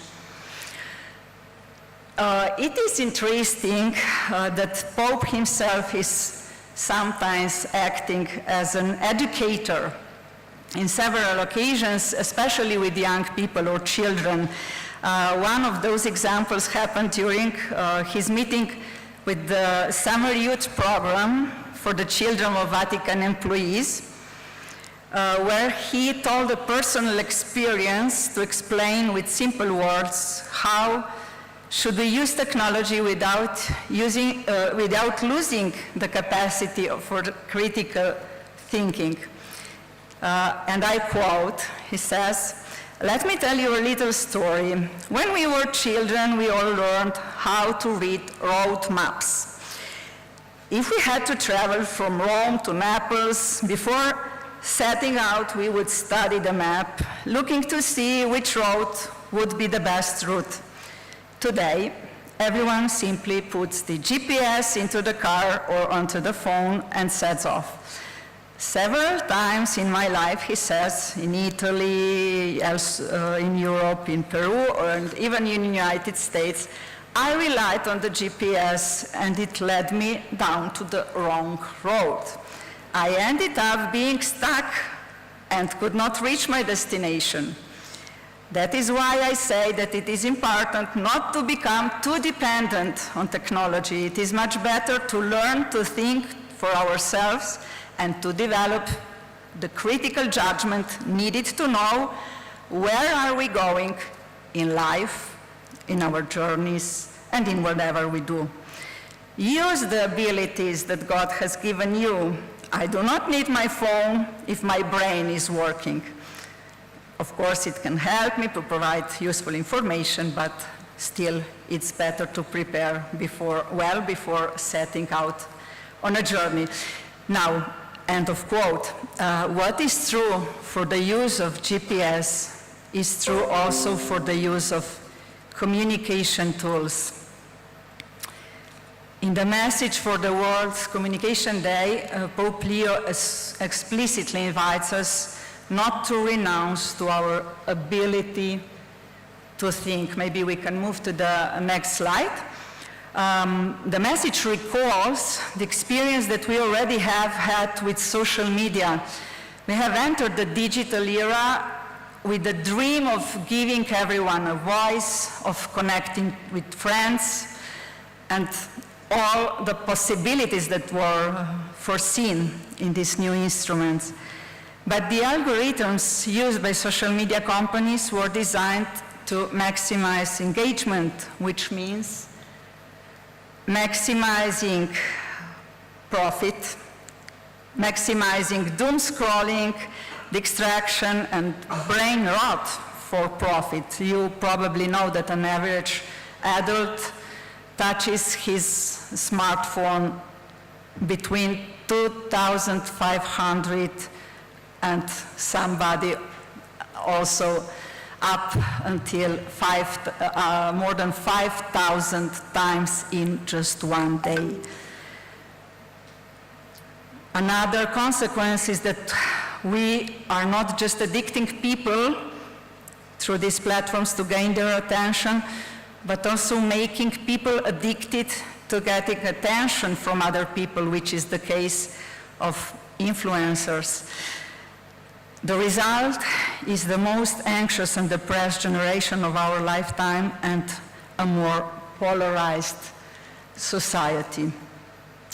These algorithms, as we read in the message, reduce our ability to listen and think critically and increase social polarization. AI can erode our ability to think analytically and creatively, to understand meaning and distinguish between syntax and semantics, and also to, if we choose to evade the effort of thinking for ourselves and settling for artificial statistical compilations, this threatens to diminish our cognitive, emotional, and communication skills.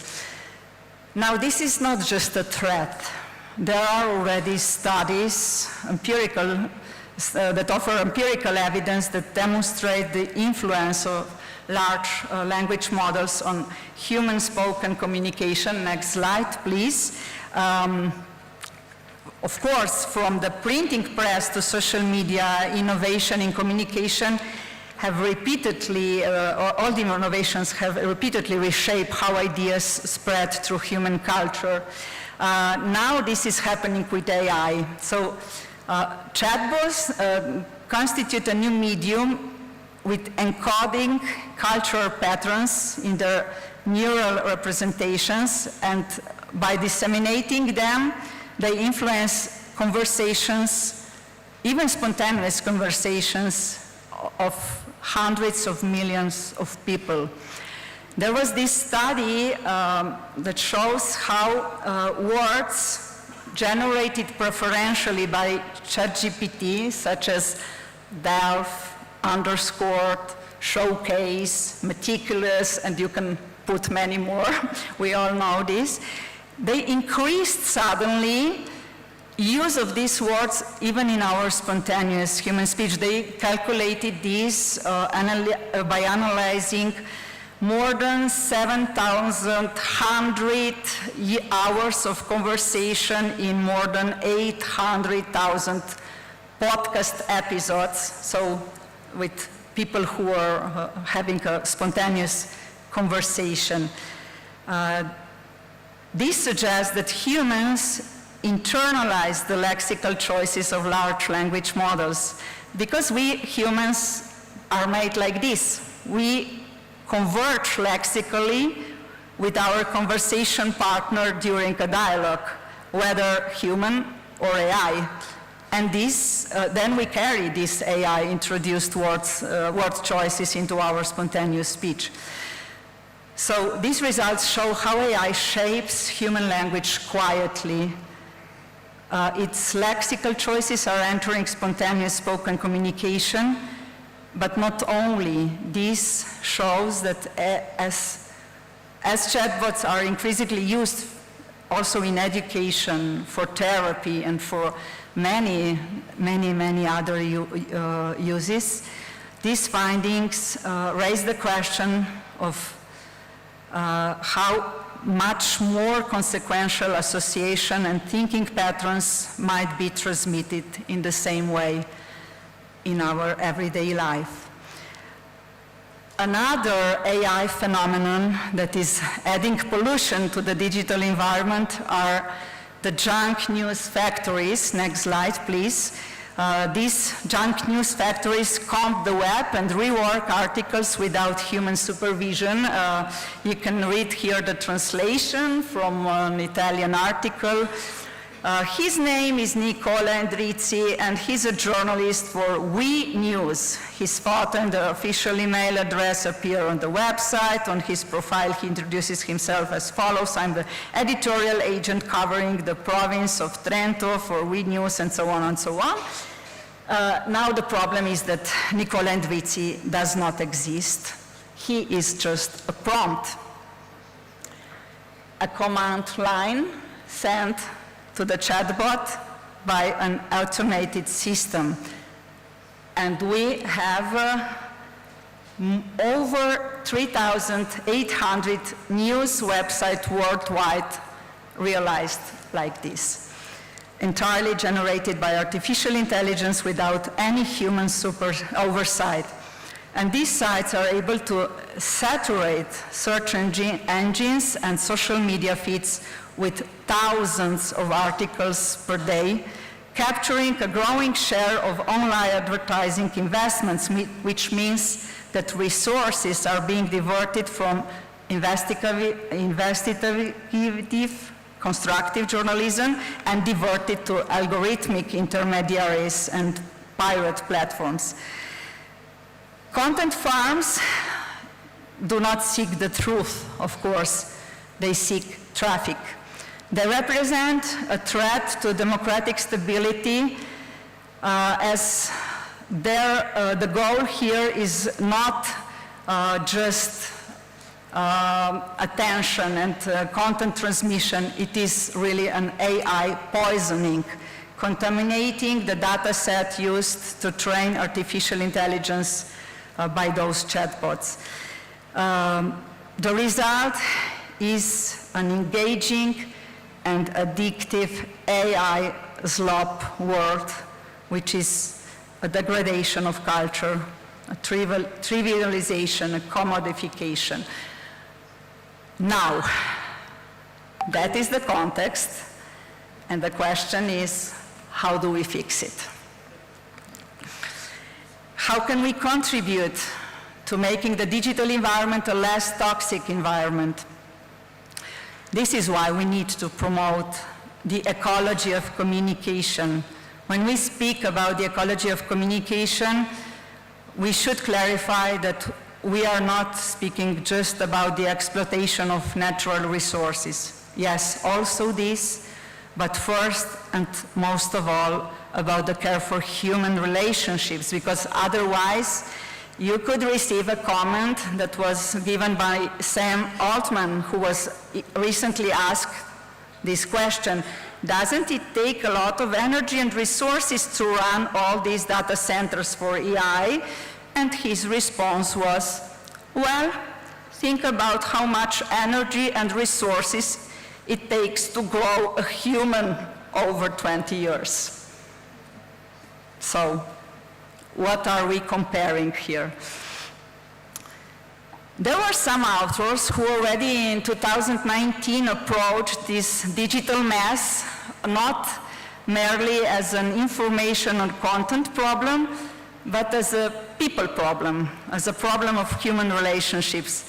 For example, next slide, Eli Pariser, author of a best-selling book, The Filter Bubble, in one of his TED Talks, posed this question: what happens when we think about platforms as spaces?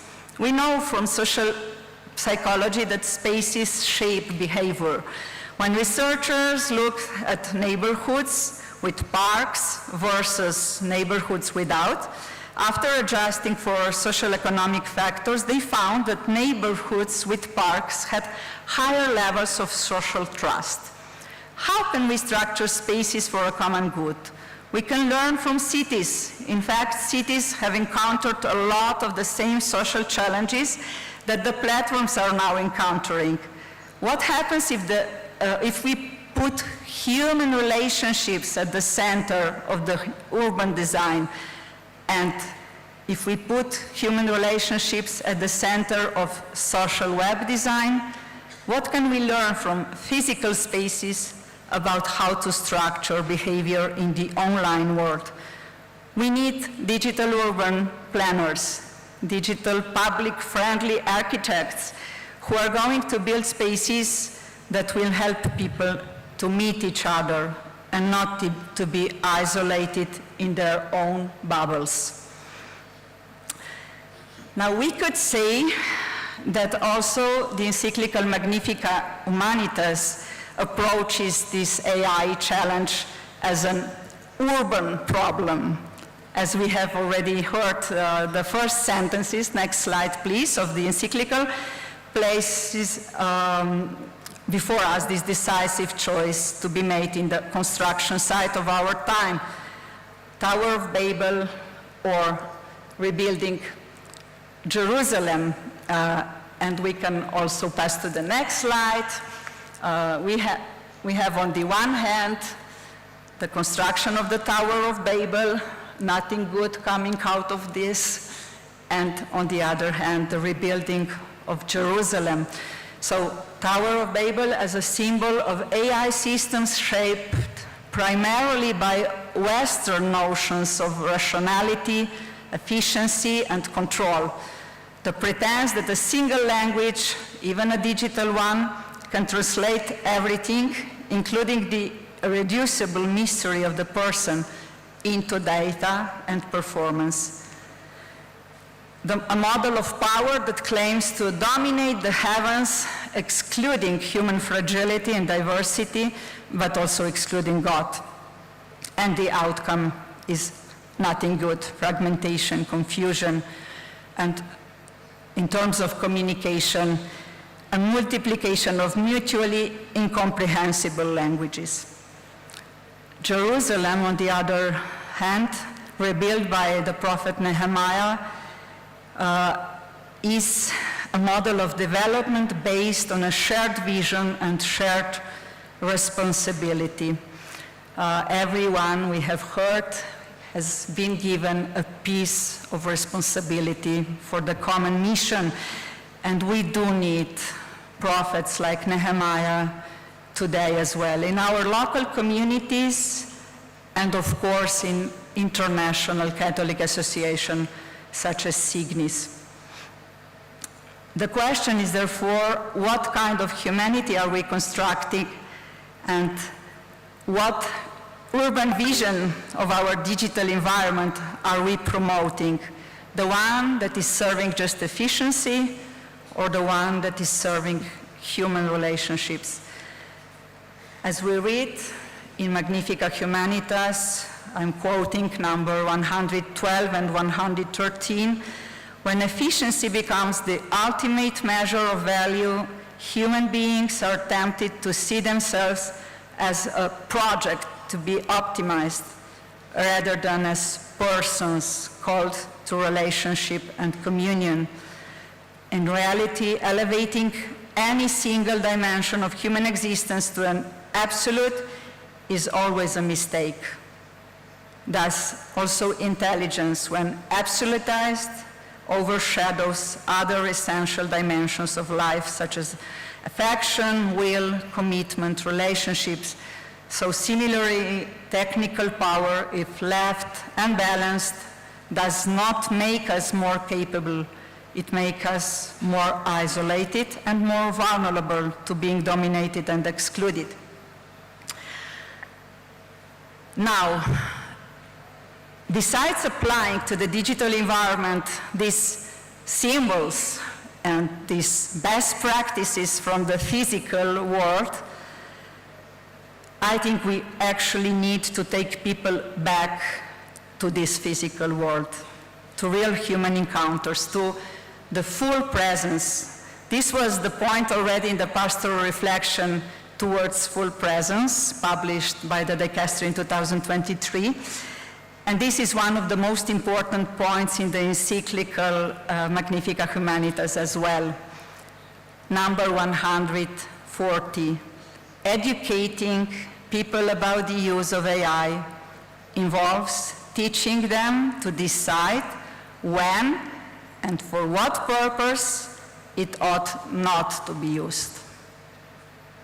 Again, educating people about the use of AI involves teaching them to decide when and for what purpose it ought not to be used. Only by fasting from the screens we can embrace the gift of a grandeur of humanity. Because if everything is produced without effort, also the value of maturation is lost. We can become more efficient, but also more superficial. The deepest and most important things we read still in the 140, number 140 of Magnificat Humanitas, the deepest and most important things are learned only after much time and effort. Authentic human creativity is not born from the absence of obstacles, but from the confrontation with them. AI produces results, but human formation needs processes. Algorithms offer solutions, but wisdom grows through the strife of mistake, of waiting, even disorientation sometimes. The machine can reduce time, but authentic education needs to delay the time. So let me conclude by saying that cultural harmony and environmental well-being require something no machine possesses, require a heart that gives itself. Giving oneself in love, we know it since the pastoral instruction, communio, and progressio, which is very familiar to all of you. Giving oneself in love is the foundation of the gift of communication, and it's so good to find this point again in the Magnificat Humanitas, number 233. No computational system, however sophisticated, can create a heart that gives itself or a conscience that discerns good from evil. Even when machines excel in efficiency, a human face that asks to be gazed upon remains the center of our history. Thank you.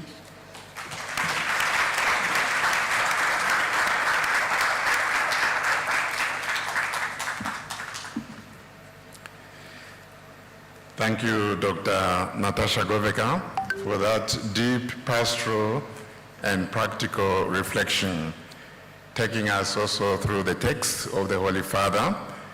As they always say, nothing can ever replace the original text. Again, Dr.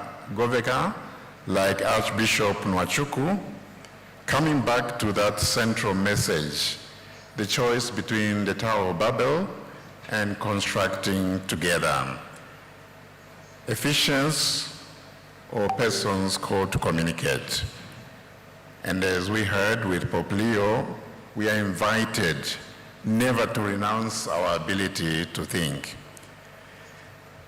Thank you also for the antidote to the digital mess that we find ourselves in, namely that the human being cannot be replaced. Let us put the human being, human relations, at the center of all when we are dealing with all this digital mess. We have about 20-25 minutes that we can now dedicate to plenary session. Father Kofi, I don't know how you intend to do it. Do we have microphones to pass around? And I don't know where we will start. Maybe we'll start from this side. If you please just tell us where you're coming from and what you do and ask your questions. Be as brief as possible and tell us to whom you are addressing the questions. After we take 2-3 questions, then we'll ask the panel to respond from where they are seated there. Okay? So the first person will be the front, His Excellency. His Excellency. Thank you very much, Your Excellency. You spoke about communication grounded in truth and verification. We know that without facts, we cannot have truth. And without truth, it will be difficult for us to trust. I want to find out that as Catholic communicators and church leaders, how can we take the lead in combating misinformation, promoting a culture of truth and responsible journalism, and reshaping the digital narrative in a way that reflects the values of the gospel? Your Excellency, would you just care to tell us your name and where you're coming from? My name is Michael Billy. I'm the Bishop of the Diocese of Boya in Cameroon and the President of the Communication Commission at the National Episcopal Conference. Thank you. Take another question from this side. Thank you very much. My name is Reverend Father Andrew Danjuma Dewan, a professor of mass communication, Veritas University, Abuja, Nigeria. Thank you so much, Your Excellency, the Archbishop, for that very lucid presentation. The phrase, the media are never neutral, has been echoed and re-echoed in the course of these proceedings. It has made me to wonder, because I had assumed that the media are value neutral to the extent that they are neither positive or negative. It depends on those who animate them and the values that they use them for. One could also liken the media, as I had done previously, to a knife, for example. Knife is neither good or bad. It can be used for chopping vegetables and fruits and the rest of them. But in the hands of the wrong person, it can be weaponized and instrumentalized for destruction.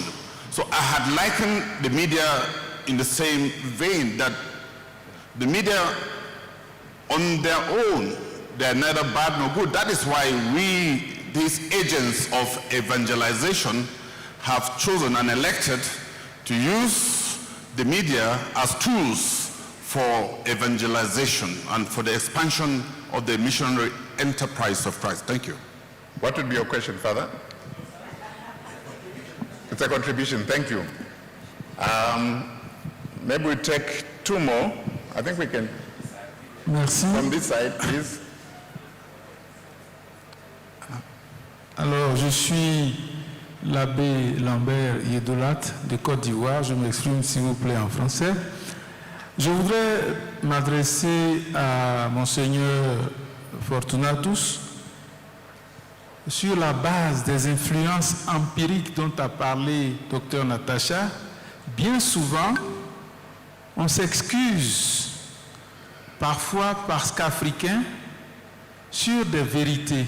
Et je voudrais humblement demander à Monseigneur Fortunatus s'il peut retirer ses excuses par rapport à sa digression, parce qu'il a dit ce qui est vrai et la vérité ne doit pas s'excuser, quelle que soit la personne qui la prononce. Thank you. Perhaps we'll allow our panelists to answer, starting with Your Grace, Archbishop Nwachukwu. I think the few were directed to you, and then afterwards, Dr. Natasha can pick up. I think you can use the microphone there if you're okay with that. Peut-être je devrais commencer avec mon frère de Côte d'Ivoire qui me demande de retirer mes excuses. Il est toujours mieux de s'excuser, même si on dit la vérité. Parce que quelquefois la vérité aussi peut heurter contre les personnes. Je suis convaincu de ce que j'ai dit, mais je sais aussi qu'il faudra prendre en considération les personnes qui pensent diversement. C'est à cause de cela que je me suis excusé. Concerning my brother from Veritas University, media is never neutral. A teacher we had in major seminary said, he used to say it in French, nul ne parle de nulle part. No one speaks from nowhere. You are always influenced by some part. And therefore, even in programming your algorithms, the news you present always carries a bit of your own color. That is why we need a common platform, a common base. Now I take you back to the Bible. Genesis chapter 2, verses 16 and 17. When God put Adam in the garden, he said, you may eat of every fruit, but of the fruit of knowledge of good and evil, don't take it. The day you take it, you will die. What does it mean? Do everything, but the decision, the judgment of what is good and evil, that is my prerogative. That is what God wanted. And if you go to Genesis chapter 3, the moment Adam and Eve, through Eve, allowed this serpent to make them to decide to judge on their own, oh, what is good to the eye and sweet to the taste, and they took it. They turned, they began to do selfie. So each person, once we get into the culture of selfie, each person focusing on himself and no longer on God, we have a total confusion. That is why the commandment of Jesus at the Last Supper, we go on to John chapter 13, verses 34 and 35.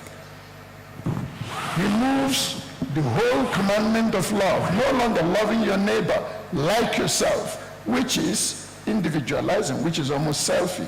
He says, now you love, no longer like yourself, but like I, Jesus, have loved you. He gives us a common platform.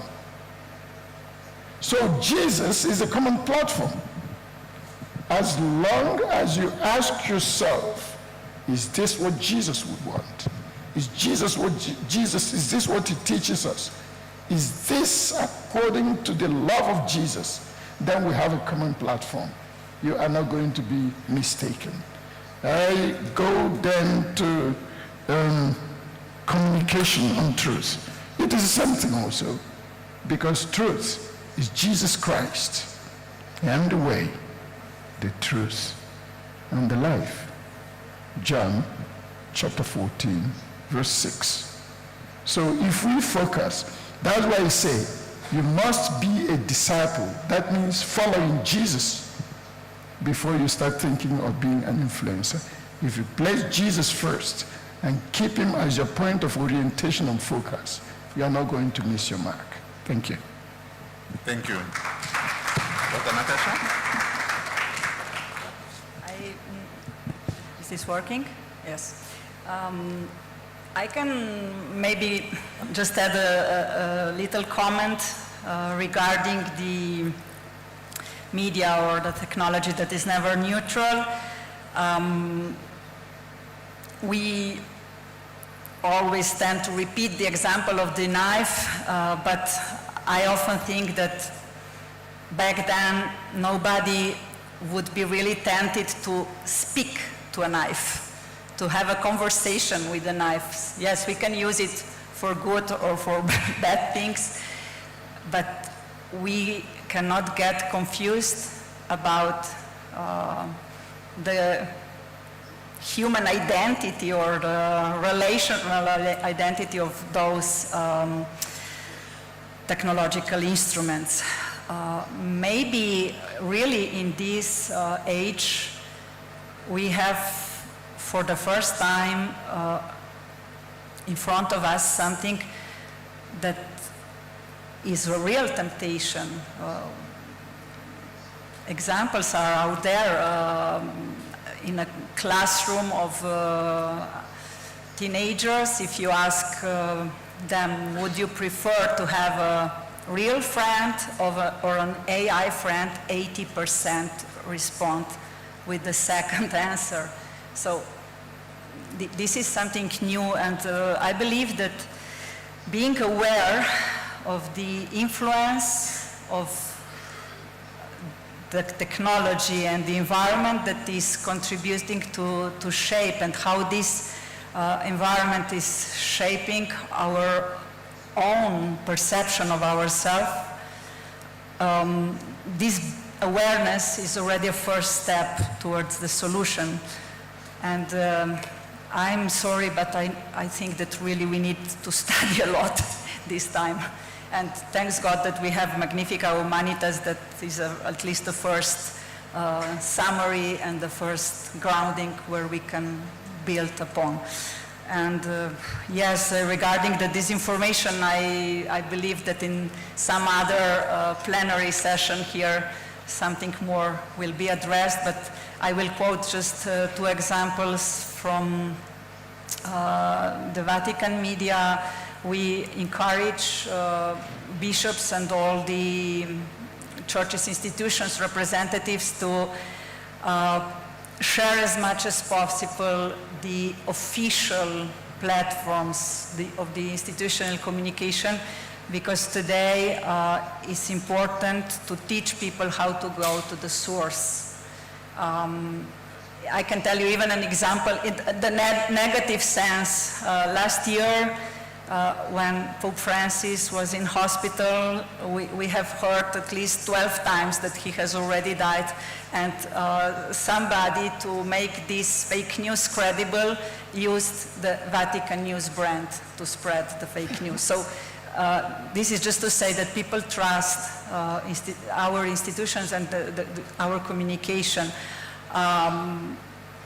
The other thing is local stories. We, through a project that you will hear about in next days, called Pentecost Project, Sisters Project, we are collecting very local stories from sisters, communicators about marginalized communities, and this helps to share, to become a network of all those local stories. This is just one example. We can have thousands of that. So how do we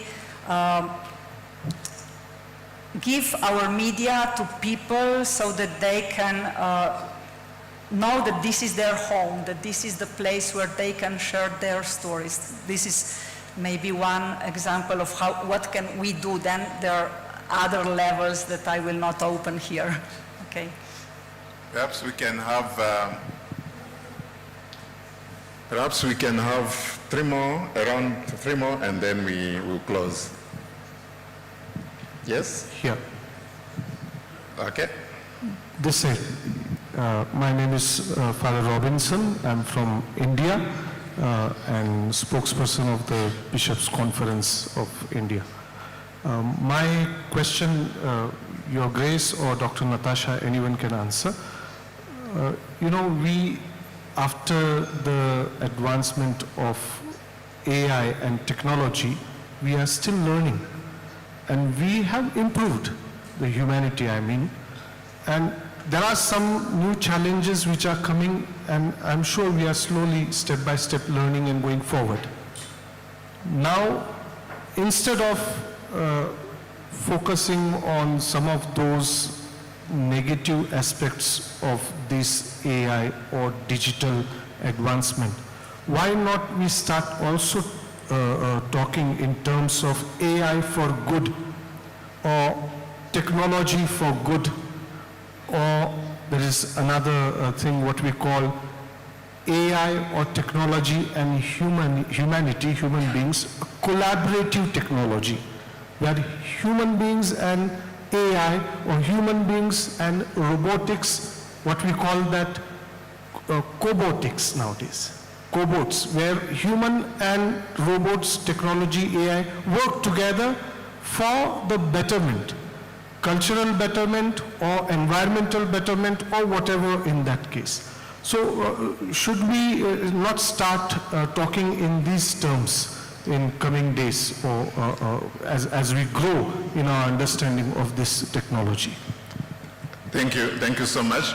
All the questions have been from the men. The ladies, the sisters, where are you? There, thank you.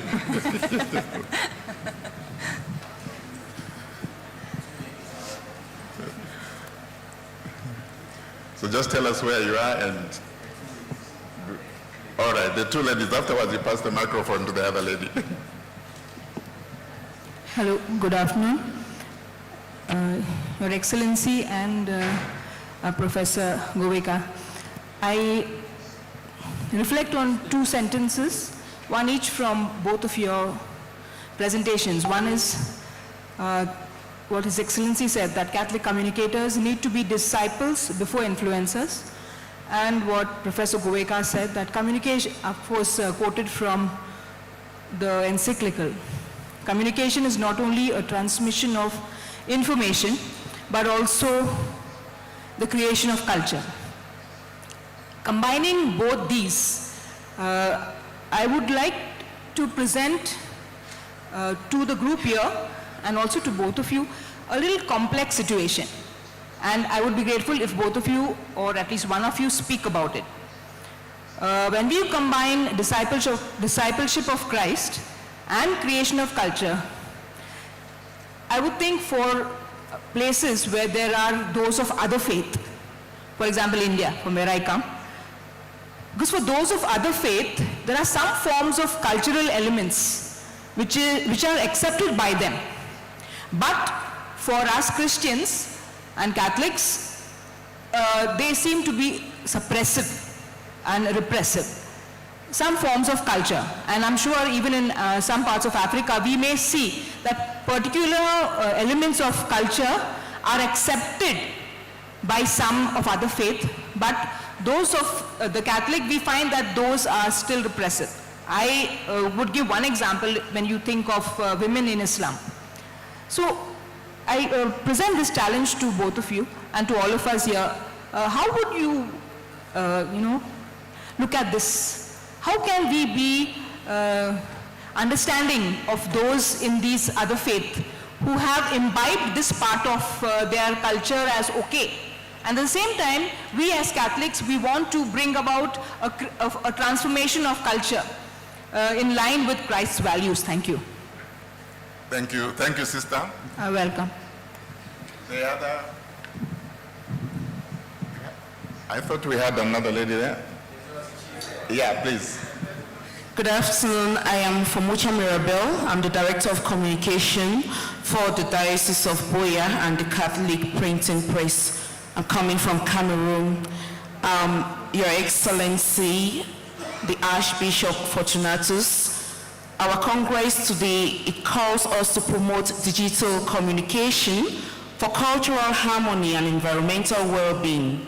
Now, we live in an age where we live in a digital age where online engagement often rewards division, sensationalism, and conflict rather than dialogue. I would like to know your opinion on the strategies that Catholic communicators can adopt to ensure that our digital platforms, they become authentic spaces of encounter and the care for our common homes. Thank you. Thank you very much. I think we will allow our panelists to take up those questions with their last remarks.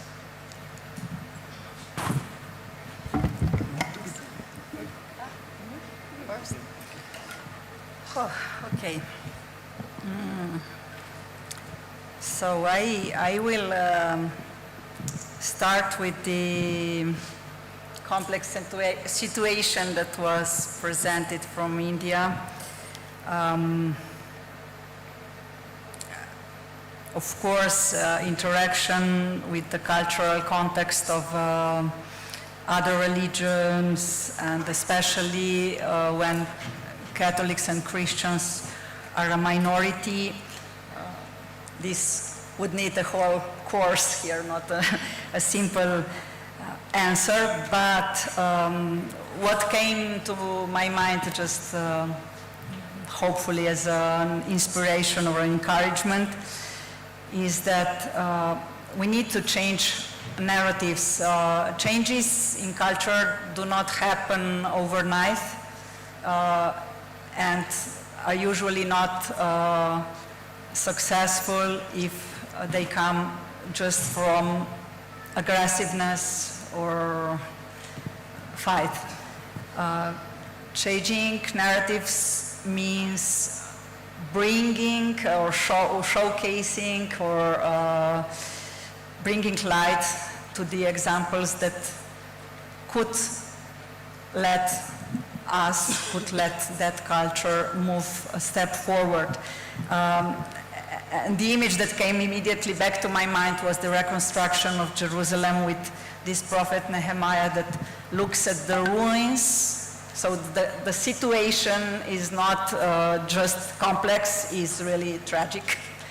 But he starts from putting together people, from giving responsibility to, so it's up to each one of us. Each one of us can have a part in this change of narratives. How?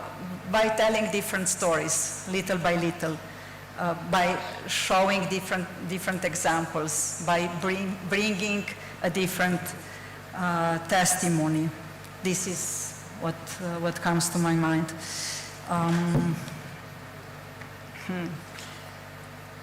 Yes, regarding AI and for good, AI and for collaboration, this is what will happen in any case. So, of course, we need to prepare ourselves to have an alliance with the technology of our time. But I'm not sure if I understood well the question.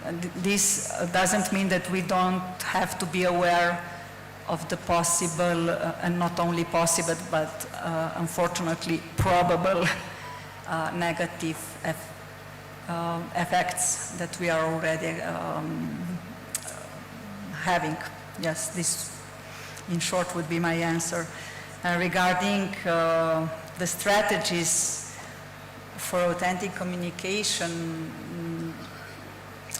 I would just repeat something that was said by Archbishop Fortunatus, that we need to form our mind before forming the platform. So to invest in our ability to discern, because the issue is not just producing more content, and even because you saw we cannot be competitive with all those AI factories. We need to find out how do we form our interior life, our life of disciples, and how do we help each other in this, first of all.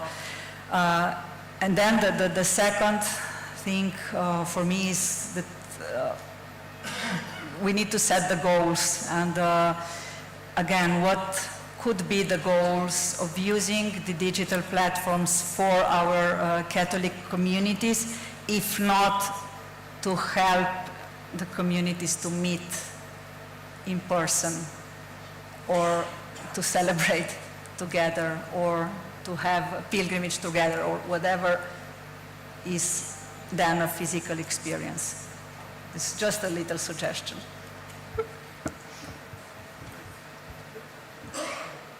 Professor Natasha, you did not tell me you have got some special gifts of reading other people's minds. Because actually, with regard to the second point, the second issue mentioned about being disciples before being influencers, and then the complex situation of having to deal with people of other faith, my answer was also going to be the first of the invitations I made, and that is building the mind before building our platforms. We know already that the whole field of interreligious dialogue is quite delicate. Many people jump into it and start trying to ponder to the needs of the people on the other side, and they end up abandoning their own faith. The better dialogue begins with knowing your own faith and knowing it well. So you go to dialogue with the other person, you are not just saying things. The person sees the authenticity of who you are and what you are. That is also what I would say in this regard. If you are a good disciple, you embody the elements, the principles of your own faith. If you know those others that belong to the other person, that are delicate areas, you don't need to go and start teaching the person how to live his or her own faith. You just say, witness to what your own faith is. If you are authentic in presenting your own faith, not only by words, but by action and witnessing, you are going to see that you're going to be effective. That is the only thing I can say, because it is a principle in the area of interreligious dialogue. It is also going to serve even in the dialogue at the level of algorithms and platforms. With regard to my sister from where, of course, we know that online engagements sometimes create divisions, but that can be forestalled if you have standards. If you have standards, clear-cut standards, the danger we have is that in some dioceses, some places, priests, each person comes and begins to go his own or her own line without considering whether there are any diocesan standards. If we have standards, clear-cut standards, then people are going to know how far they can go. I like to go back to the text of the synodal experience of the Easter morning race. Remember the race between Peter and the other disciple on the morning of the resurrection in John chapter 20, mainly verses 4 to 11. We are told the two of them ran together.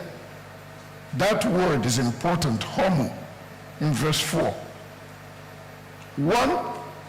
The other disciple was running faster. Peter did not try to stop him because he knew they were running together.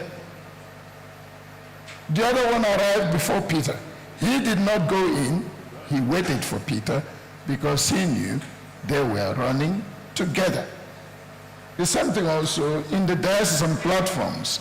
If there are set standards and principles which people respect, some people might be running faster than the others.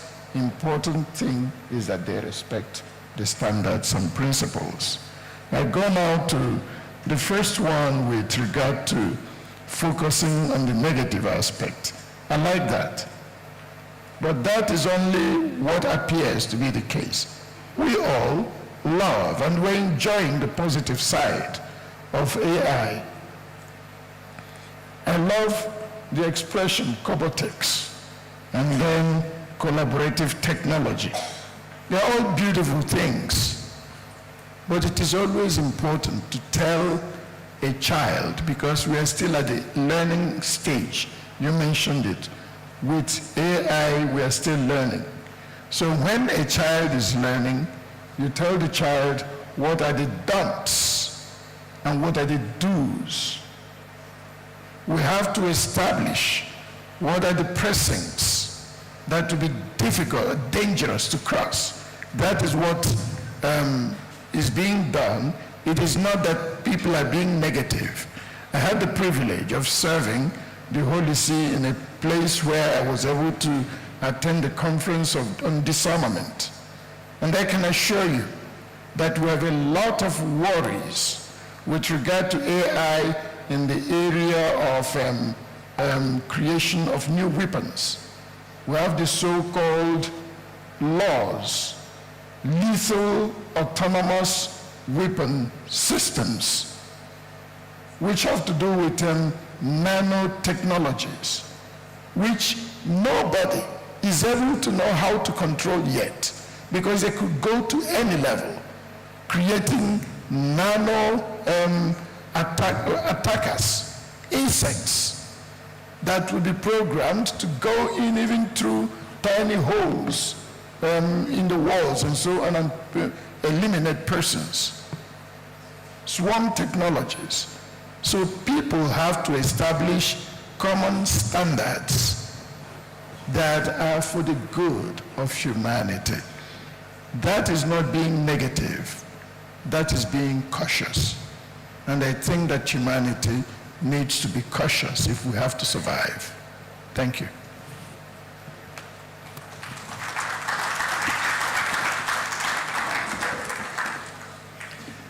Dear fellow delegates, before I hand you over to the Director of Ceremonies, I'm sure he has some housekeeping details about what's going to happen this afternoon.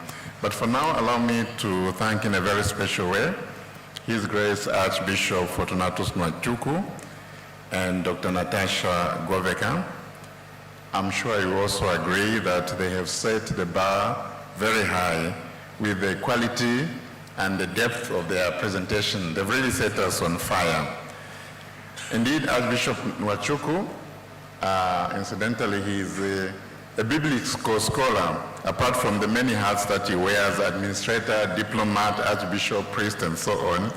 He is an accomplished biblical scholar, and I invite you to go to page 25 of our Congress booklet, and you find detailed biographies of our two panelists. Most of these issues that we have talked about this morning, afternoon, are going to come up again and again in our various discussion groups and so forth. So we have an opportunity to ask more questions and I think to go a little bit deeper into this discussion, very important discussion indeed. So please put together your hands for a round of applause for our panelists.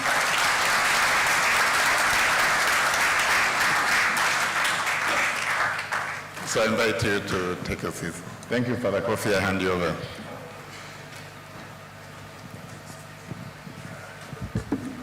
Shall we clap for them once again? Shall we do so?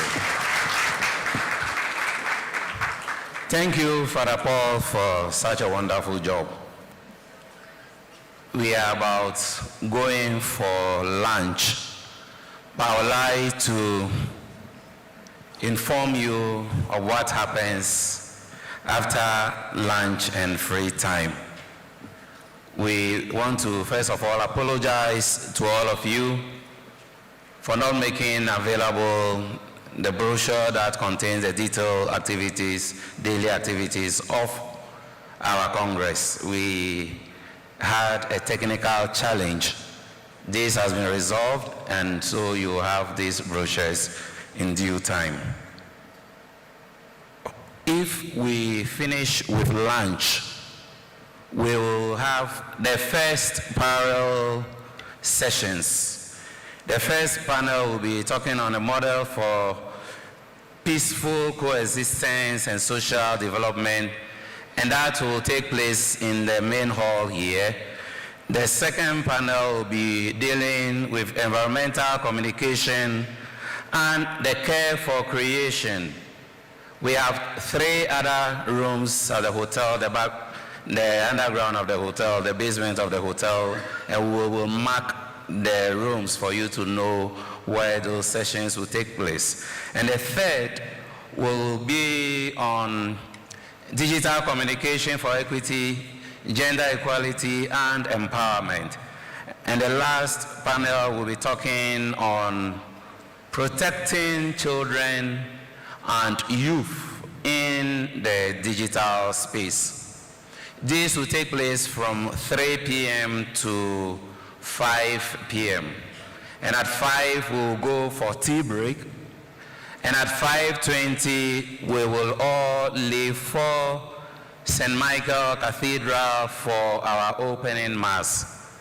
5:20, the buses will be here to take us to St. Michael Cathedral for the opening mass, after which we'll come back for dinner.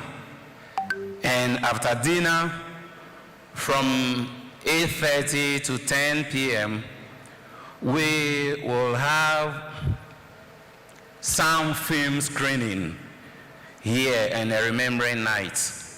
The first documentary, which is a short one, titled The Cry of a Mother, is a documentary on the plight of women and girls living in internally displaced persons camps in Nigeria, produced by the Signis Humanitarian Foundation. And the second film that will be screened is The Face of the Faceless. The title is The Face of the Faceless. That will tell us the remarkable life story of Blessed Rani Maria, a Catholic nun whose unwavering commitment to empowering women in India transcended religious boundaries and also impacted countless lives. So this is what we will have in the evening. I'll now let us know where we shall be having our lunch. Those with the VIP name tags and the delegate name tags will go to the restaurant of the hotel. Please, those with the VIP name tags and the delegates name tags will go to the restaurant of the hotel, where you have the name tags of participants will go to the white tent that is erected just the right side outside the hall. As soon as you step out, look towards your right, there is a white tent there, and that is where you will have your lunch. We are all required to produce our name tags for admission to where we are going to eat, because we don't want to have strangers who come and cause trouble. So please make sure you have your name tags and show your name tags so that you can have access. Before we leave, I would like to call on all, or to ask all consecrated women in this hall, all religious sisters, just before you go for lunch, you have been asked to come for a group photograph. All consecrated women in the hall, all religious sisters here present, just before you go for lunch, please come here for a group photograph. I also want to inform you that we have exhibition booths at the right side of the hall. Some of our partners have beautiful stories to share with us. Let us patronize them. So, on this note, we shall rise, and Father Walter.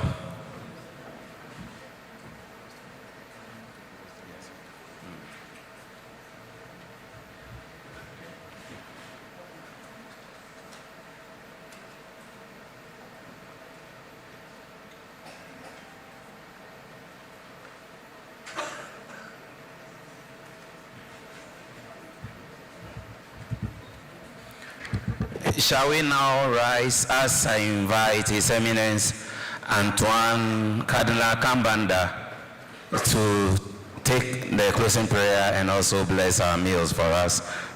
So as soon as you step out and you're able to produce your name tag, you're able to take your lunch as well. Thank you.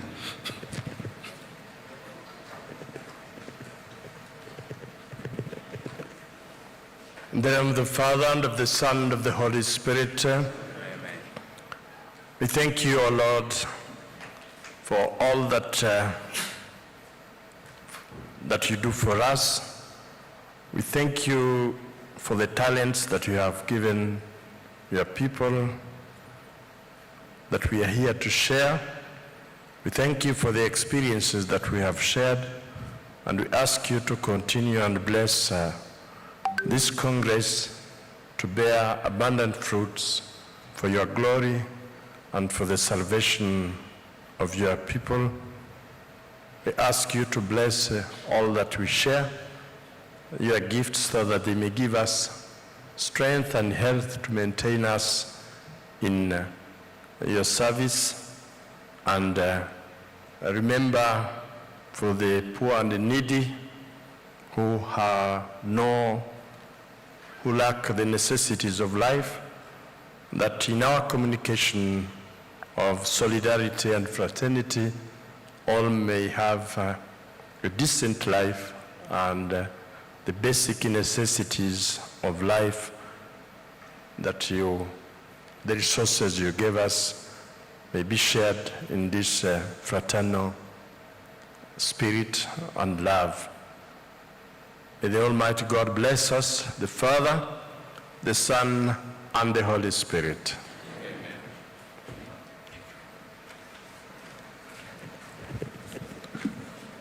So as the sisters come for the photograph, may I remind us of where the parallel sessions will be taking place at 3 p.m. from our lunch break. So group 1 will be in this hall, as I've already indicated. Group 1 will be in this hall. Groups 2 and 3 will be at a small room close to the poolside at the hotel.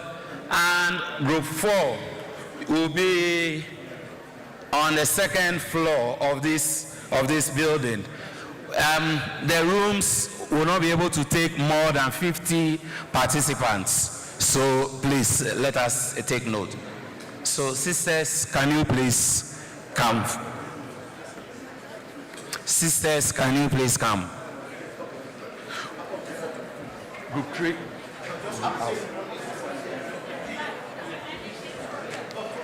Only sisters. Only sisters.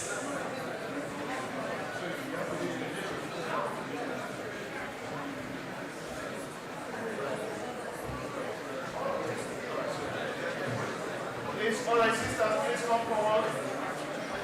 Sisters, please.